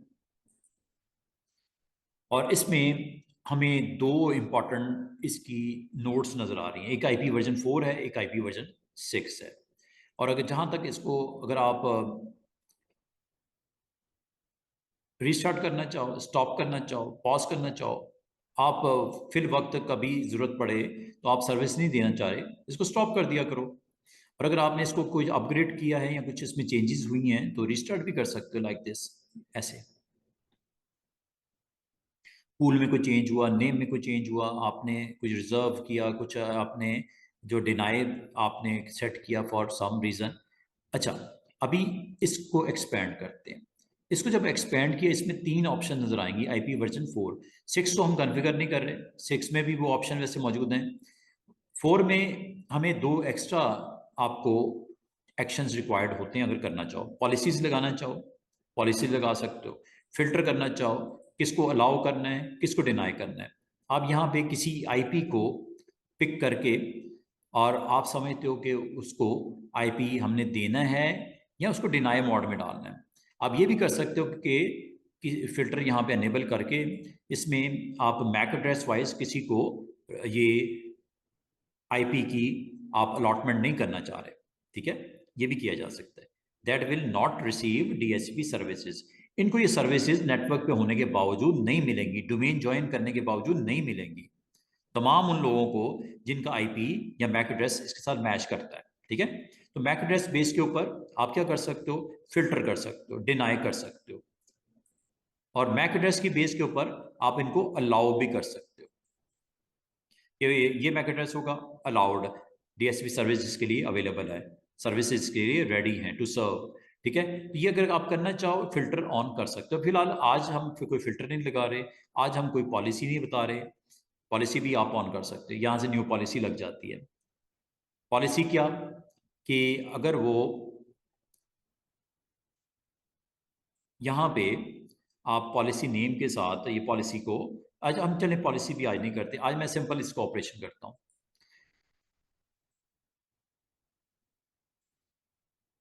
ये आपके पास डिफरेंट कोड्स के ऊपर राउटर की सेटिंग है, टाइम सर्वर्स हैं, नेम सर्वर्स हैं, ये ऑप्शंस हैं। ये हमें ज़रूरत पड़ेगी जब विंडोज़ डिप्लॉयमेंट सर्विसेज ऑन करेंगे, ठीक है। नए सर्वर्स लॉन्च करना चाह रहे हैं और वो आपके पास बेयर मेटल मशीन्स हैं, बिल्कुल न्यू हैं, उस पर आप विंडोज़ को भी इंस्टॉल करना चाह रहे हैं कि कुछ कुछ को विंडोज़ 8 के साथ आप इंस्टॉल करना चाह रहे हो, कुछ डिवाइसेस ऐसे जिस पे सर्वर्स आपके हैं नए, आप डिप्लॉय करना चाह रहे हो नेटवर्क, तो सर्वर ऑप्शन वहाँ से कन्फिगर होती है। अभी फिलहाल मैंने एक पूल बनाना है, पूल यहाँ से होगा IP वर्जन 4, राइट क्लिक। अगर आप करंटली यहाँ पे स्टैटिस्टिक्स अभी मैं थोड़ी देर में दिखाता हूँ, स्कोप यहाँ पे आप बना सकते हो, आप फेल ओवर यहाँ से कॉन्फ़िगर कर सकते हो। ये यूज़र क्लास और वेंडर क्लास से आप बड़ा ज़बरदस्त किस्म का एक पॉलिसी वाइज यहाँ से एक्शन किया जा सकता है। अभी मैं लैब की जो सिंप्लिसिटी को मेंटेन करते हुए सिंपल एक स्कोप बनाता हूँ। नेक्स्ट विजिट आएगा,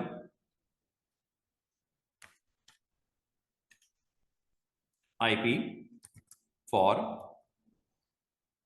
कनेक्टेड डिवाइसेस। नाम दे दिया जी, जो भी देना है आप दे दो, सिंपल आप पूल का नाम आईसीटी पूल रख दो या जो भी रखना है, ठीक है। डिस्क्रिप्शन अगर आपने देनी है दे दो। ये पूल का नाम मैंने असाइन कर दिया। इसमें आईपी एड्रेस रेंज आपने बतानी है। You define the scope address range bye identifying set of consecutive IP addresses. Range में कहां से कहां तक आप जो है आईपी आईपी अगर आपको याद हो, मैंने वर्क स्टेशन 1 जो है इसका आईपी शायद .11 या .12 है, ठीक है। 10.11 या 10.12 13 करके इसका है। अब मैं आपको थोड़ी देर में इसका एक नए पूल के मुताबिक आईपी असाइन होते हुए नजर आएगा। मैं पूल यहां से बताने लगा हूं, ये देखो 192.168.10.200 कर लेते हैं, चले 192.168.10 से लेके 250 कर, ठीक है। 200 से 250, ये मैंने 50 आईपीज का पूल एक बना दिया। मिसाल के तौर पे मेरी लैब में 25 कंप्यूटर पड़े हुए हैं, तो 50 मेरे पास हैं, ठीक है, ज्यादा मैंने दे दिए। तो ये अब पहला जो इसमें रिक्वेस्ट पुट करेगा, ब्रॉडकास्ट डिस्कवरी पैकेट आएगा, ये ऑफर करेगा 200 पहला एड्रेस। अगर ये ऑक्युपाइड हो चुका है किसी और डिवाइस को, फिर 201 करेगा, फिर 202 करेगा। कितने दिनों के लिए करेगा ये आप अगले लेवल पे देखोगे कॉन्फ़िगरेशन पार्ट में। Configuration setting that propagate to DHCP client, और इसमें जो आपको बताया गया है इसमें नेटवर्क आईडी है। नेटवर्क आईडी आपकी 10 तक है, 8 + 8 16, 16 + 8 24। ये लेंथ आपको सबनेट मास्क की बता दी गई और ये मास्क आपको नीचे बता दिया गया। आपको पता है आप एक आईपी मिलेगा, एक मास्क भी तो मिलता है ना, तो मास्क इसका यहां से एलोकेट हो जाएगा तमाम डिवाइसेस पे, जो भी 25 हैं उनके ऊपर।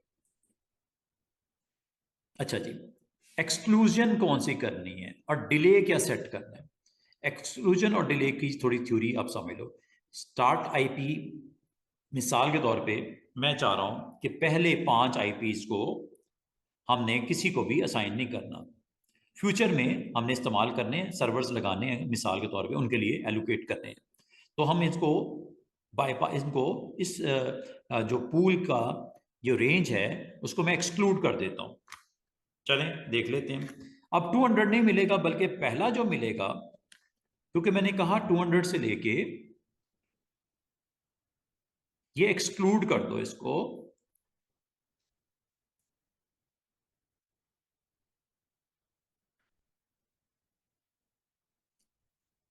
सॉरी ये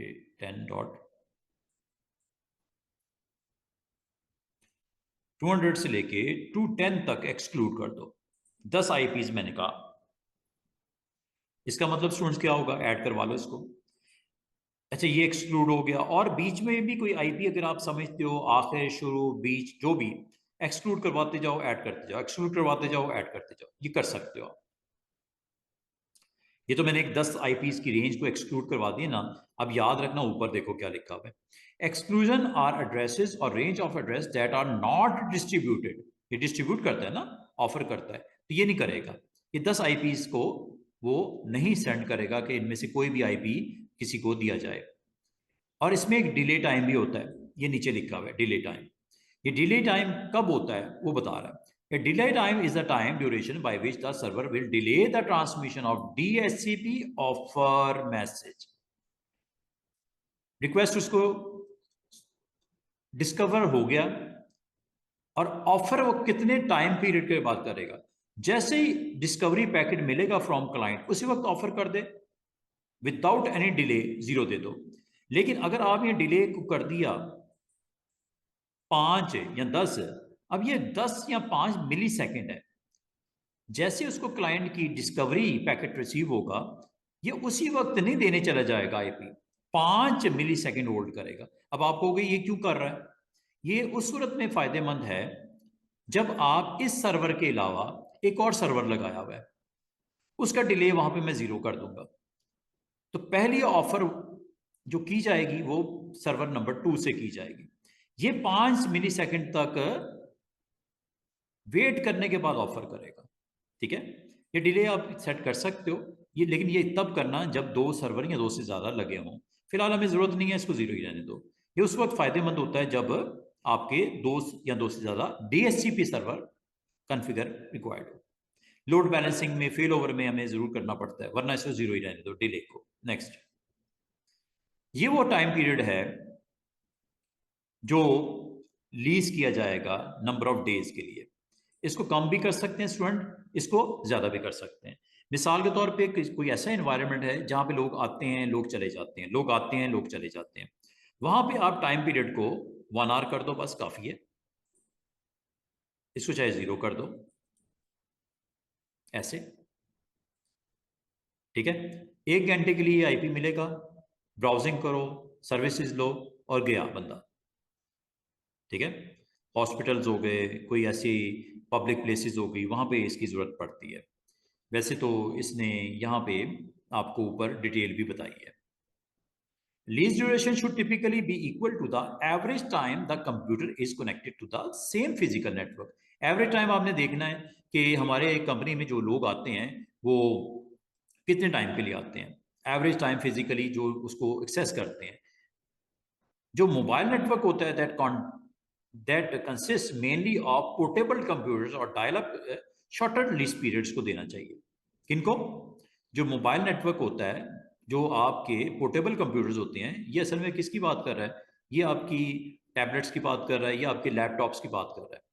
शॉर्टर लीज पीरियड इसको देना चाहिए, ये यूजफुल होता है आप एज एडमिनिस्ट्रेटर कन्फिगर करने में आपको। लेकिन जो स्टेबल नेटवर्क होता है, फिजिकल नेटवर्क होता है, लैब्स जो होती हैं कंपनीज में, यूनिवर्सिटीज में, जो कंसिस्टेंट, जो मेनली डेस्कटॉप कंप्यूटर्स होते हैं, जो फिक्स होते हैं लोकेशन पे, इसका पीरियड लॉन्गर होना चाहिए, ठीक है। उसके लिए ये 8 दिन, ओके, 8 दिन कर लो, ऐसे। तो इसका मतलब है फर्स्ट स्टेप में आपने पूल दिया, सेकंड स्टेप में विजिट में आपने उस पूल में से कुछ पूल के अंदर के जो आईपीज हैं एक्सक्लूड करवा दिए। थर्ड में आपने जो डेस्कटॉप्स हैं, जो लैपटॉप डिवाइसेस, मोबाइल डिवाइसेस के लिए आप अपना configuration average kind of set कर लो। अच्छा जी, configure options, you have to configure the most common option जो क्लाइंट के लिए सेट की जा सकती हैं। When client obtain an address, they are given DHCP option such as IP address number 1 of किसका? गेटवे का। किसका? DNS सर्वर का। विन सर्वर्स भी हो सकते हैं। फिलहाल हम आज के दौर में DNS सर्वर और जो गेटवे है, ये 2 कॉन्फ़िगर करने हैं कि नहीं करने, ठीक है। वरना सिर्फ IP मिलेगा ना, सिर्फ IP थोड़ी देना है, बाकी ऑप्शंस भी तो देनी है आपने। सबनेट मास्क हो गया हुआ है, 2 चीजें सेट हो गई हैं, 2 और करनी है, ठीक है। Do you want to configure? Yes. Gateway याद होगा, मैंने दिया था 10.1। आमतौर पे मोस्टली कंपनीज में 10.1 ही होता है। यहाँ इसको अगर आप कुछ और अगर है तो वो आप गेटवे या राउटर का IP ऐड करवा दो। नेक्स्ट, डोमेन नेम या DNS सर्वर, और ये आपको पता है ये मैप करता है, ट्रांसलेट करता है domain name used by the client on your network. Parent domain क्या है, चेंज करने की जरूरत नहीं है। क्या आपने configure scope client to use DNS server on your network, enter the IP address for those servers. अगर DNS सर्वर एक से ज़्यादा हो तो आप इसको यहाँ पे सर्वर नेम दो, IP दो, ऐड करवा दो, सर्वर नेम दो, IP दो, ऐड करवा दो, ठीक है। फिलहाल हमारा जो DNS सर्वर है वो हमने इसी को रखा हुआ है। वैसे आप यहाँ से रिजॉल्व भी करके दे सकते हो server name.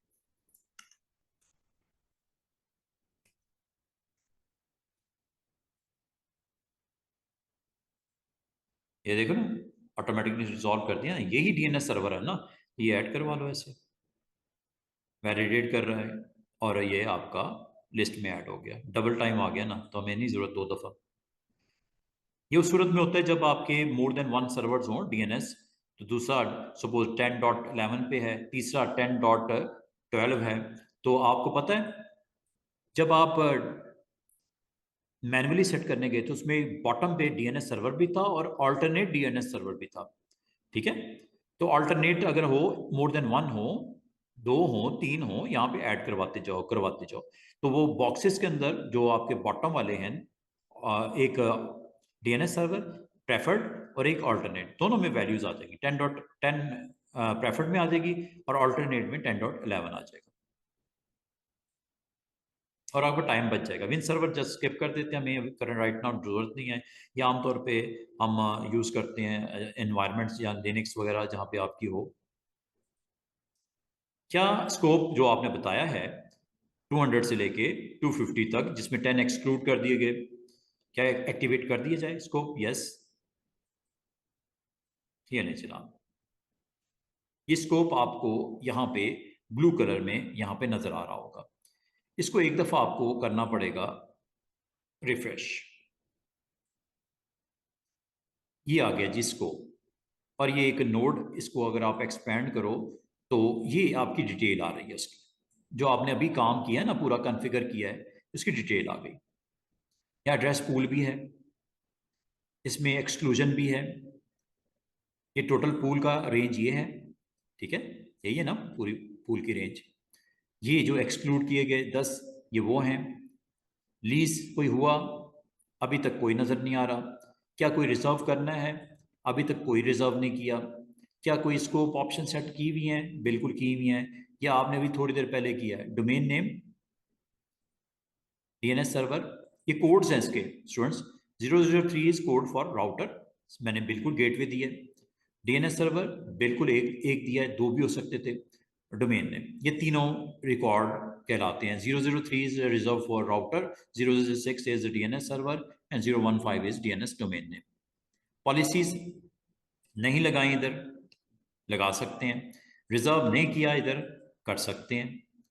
मैक्ड address wise reservation हो जाएगी। ये उन के लिए की जाएगी स्टूडेंट्स, इस पूल में हो सकता है आपने जो 211 हैं या 212 हैं वो प्रिंट सर्वर्स हैं, 213 और 214 डीएनएस सर्वर्स हैं। तो उनके मैक एड्रेस को आपने मालूम करना है और यहाँ पे आपने फीड कर देना है। यहाँ पे आपने लिख देना है प्रिंट सर्वर, मैक एड्रेस ये है, ये आईपी दे दिया जाए इसको 211। ठीक है, इस तरह मैक एड्रेस वाइज बाइंडिंग कर सकते हो।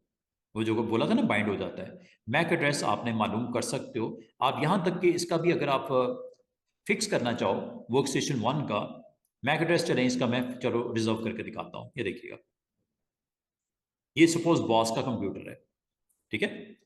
मैं एक काम करता हूं, इसका मैक एड्रेस मालूम करता हूं।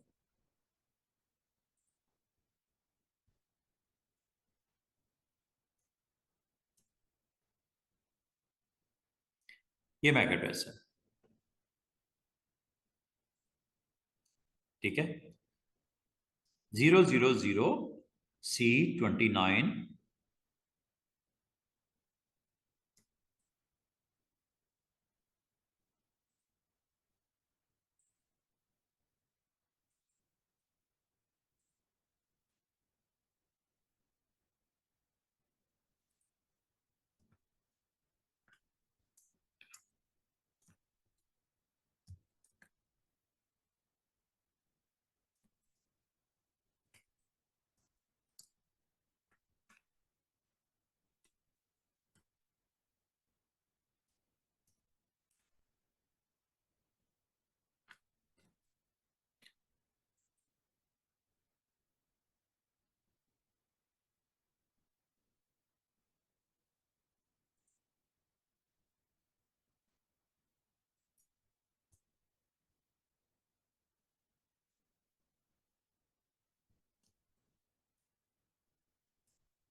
ठीक है,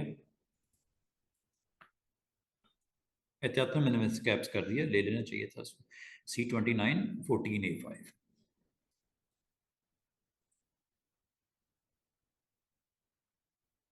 A5 C8।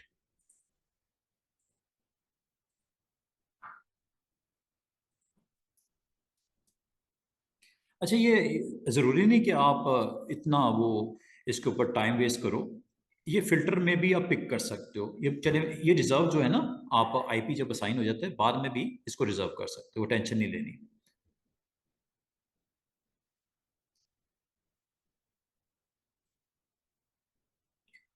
ओके, ठीक है, ये रिजर्व कर दिया गया। देखते हैं, लेट्स सी। अभी आईपी पूल में भी नजर आना शुरू हो गया, लीज हुआ हुआ। ठीक है, ये लीज हुआ हुआ आपको यहाँ पे, और रिजर्वेशन में आपको इनएक्टिव यहाँ पे अभी है, शो हो रहा है स्टेटस। ठीक है, अभी देखते हैं। अब मैं ज़रा इस पूल में इस पूल में ये लीज हो रहे हैं और ये रिजर्व किया गया। अब देखते हैं असाइन हुआ कि नहीं हुआ। ये लीजिए, अब इसमें आपको करना क्या पड़ेगा, आपने एक काम करना है, जो कि बाय डिफॉल्ट इसकी प्रॉपर्टी होती है, आपको पता है, ऑब्टेन होता है ऑटोमेटिक। तो हम कर देते हैं, लेट्स सी, देखते हैं, दोनों का करके देखते हैं। दो डोमेन ज्वाइन हुई हुई हमारी मशीन्स, दो हैं या 200 हैं, जो भी है।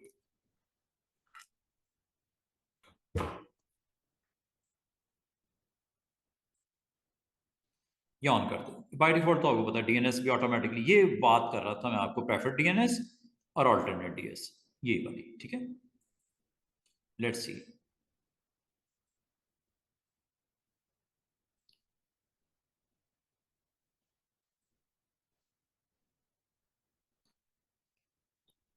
आप यहाँ पे भी जाके अब इसको वैलिडेट करते हैं कि आईपी करंटली क्या है इसका, आईपी कॉन्फ़िग स्लैश ऑल। ले जी, ये आईपी जो रिजर्व हो चुका था, मैंने कर दिया था, वो उसने असाइन भी कर दिया है।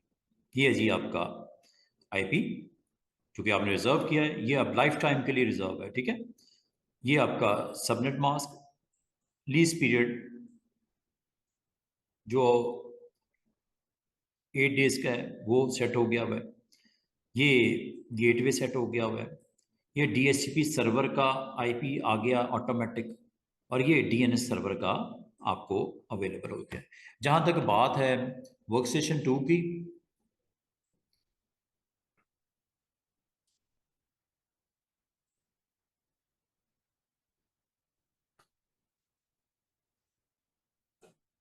यूजर देखते हैं कौन है हमारे पास।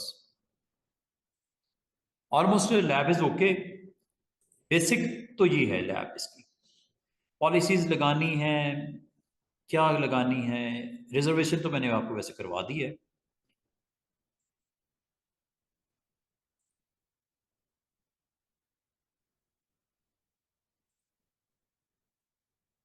ये जी यूजर्स मैं देखना चाह रहा था, यूजर्स कौन है मेरे पास। मिस्टर इनामुल हक हैं, मिस्टर सनाउल्लाह, चले मिस्टर सनाउल्लाह को कर लेते हैं।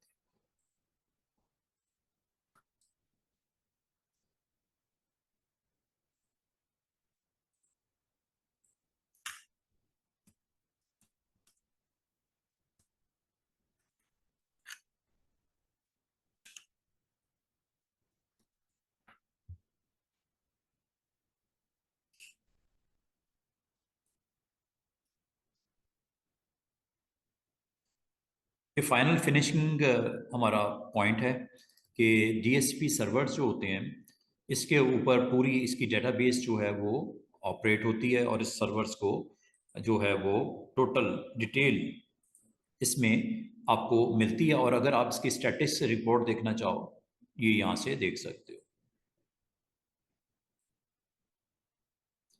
ये देखो, कब ये अप हुआ है, कितनी देर होगी, 22 मिनट हो गए जिसको ऑपरेट करते हुए।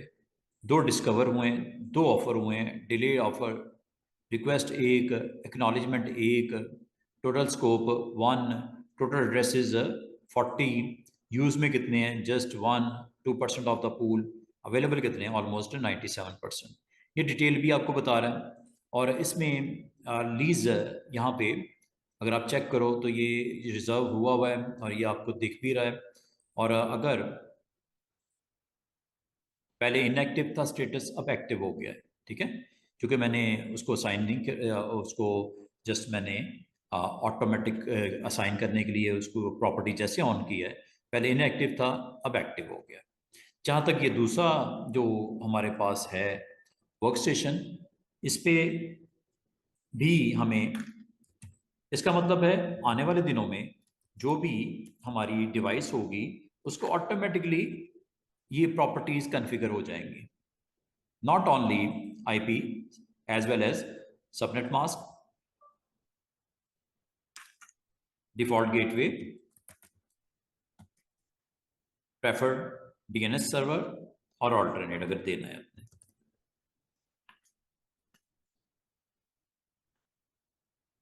ये एक नॉर्मल केस है, वो स्पेशल केस था रिजर्वेशन का, ये नॉर्मल केस है, ये नहीं जी।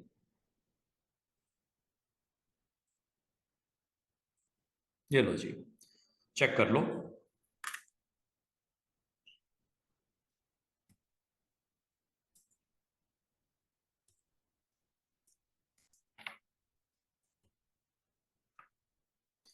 लो जी, ये आपका नेक्स्ट जो अवेलेबल आईपी पूल में था वो 212 था, ठीक है।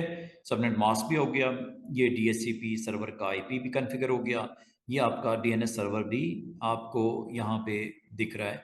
और दूसरी बात, डीएचसीपी का स्टेटस आपको ये बता रहा है, ये अनेबल है, ठीक है, ये अनेबल है। और अगर मैं आपको ये कहूँ फाइनल लैब का लास्ट पार्ट, अगर मैं आपको ये कहूँ कि ये जो स्कोप है या ये सर्वर है, वो अगर मैं वक्ती तौर पे स्टॉप कर देता हूँ, सर्वर को मैं स्टॉप कर देता हूँ, ये स्टॉप हो गया, अब ये सर्विसेज अवेलेबल नहीं है, ठीक है।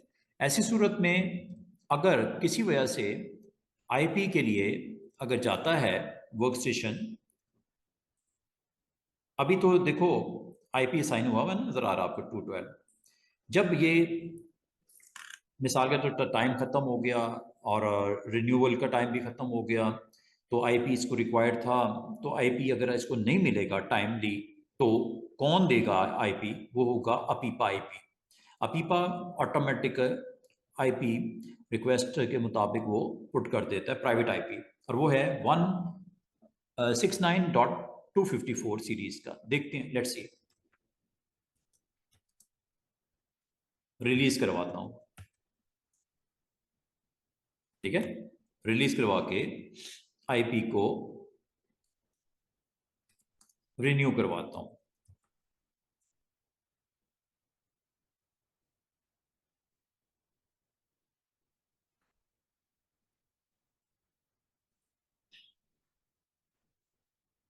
आईपी कॉन्फ़िग स्लैश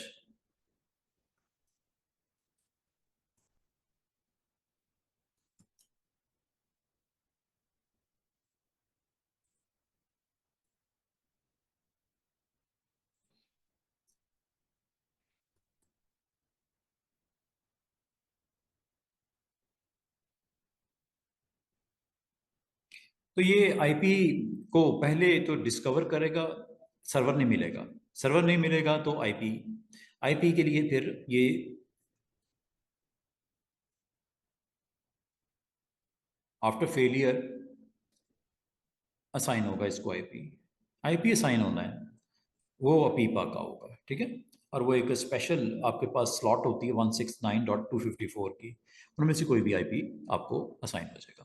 तो this is a very very simple lab, जिसमें आज आपने कुछ डीएनएस की सेटिंग्स देखी, कुछ आपने वेब सर्वर को लॉन्च करना सीखा, फिर उसके बाद डीएचसीपी सर्वर्स को डिप्लॉय करके उसके पूल को और प्लस रिजर्वेशन वगैरह वगैरह आपने चेक किया, ठीक है। तो ये एक सिंपल सी लैब थी, उम्मीद है आपको समझ आ गई होगी। कल कुछ और हम इसमें, ख़ास तौर पे मैं कल क्लाउड के ऊपर आपको कुछ कनेक्ट करेंगे, और जो सेकंड पार्ट हमारा क्लाउड आइडेंटिटीज़ को मैनेज करना, बनाना, सब कुछ, ईच एंड एवरीथिंग।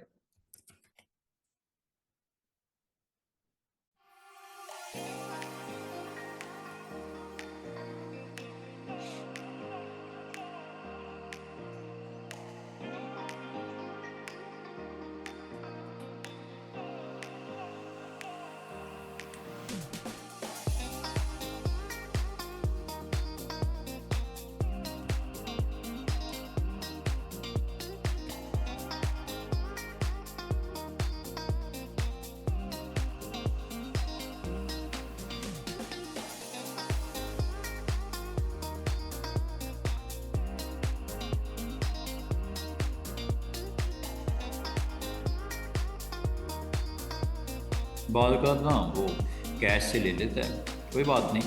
तो बताने का मकसद है कि आपको ये आईपी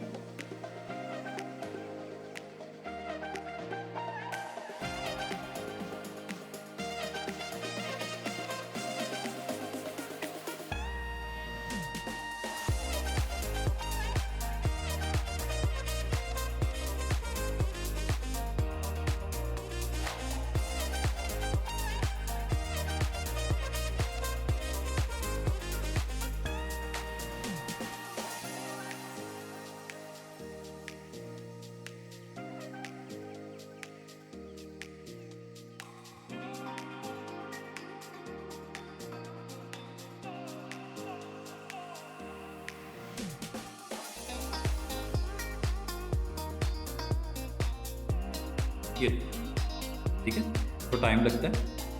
तो ये इसकी ऑटो कॉन्फ़िगरेशन आईपी एड्रेसिंग की स्कीम में आपको जो अपीपा आईपी है 169.254.203.204 ये इसने असाइन कर दिया, ठीक है। There is no DHCP physical ये वो आपका चूँकि आपका अनेबल ज़रूर है डीएचसीपी, ठीक है, लेकिन उसको क्योंकि उसकी प्रेजेंस नहीं है नेटवर्क पे, अलाइव नहीं है, हमने उसको वैसे ही डिसेबल करके वैसे ही हमने बंद कर दिया। तो उसने पहले सर्च करने की कोशिश की है, जब नहीं मिला तो ये आईपी 169.254 असाइन कर दिया गया। ये तब तक ऐसा है जब तक आपका दोबारा से उस नेटवर्क पे मौजूद डीएचसीपी सर्वर एक्टिव नहीं होता। ठीक है, एक्टिव होगा तो फिर वो पूल में से असाइन करेगा। This is all about today's lab. इंशाल्लाह we will continue tomorrow. Thank you.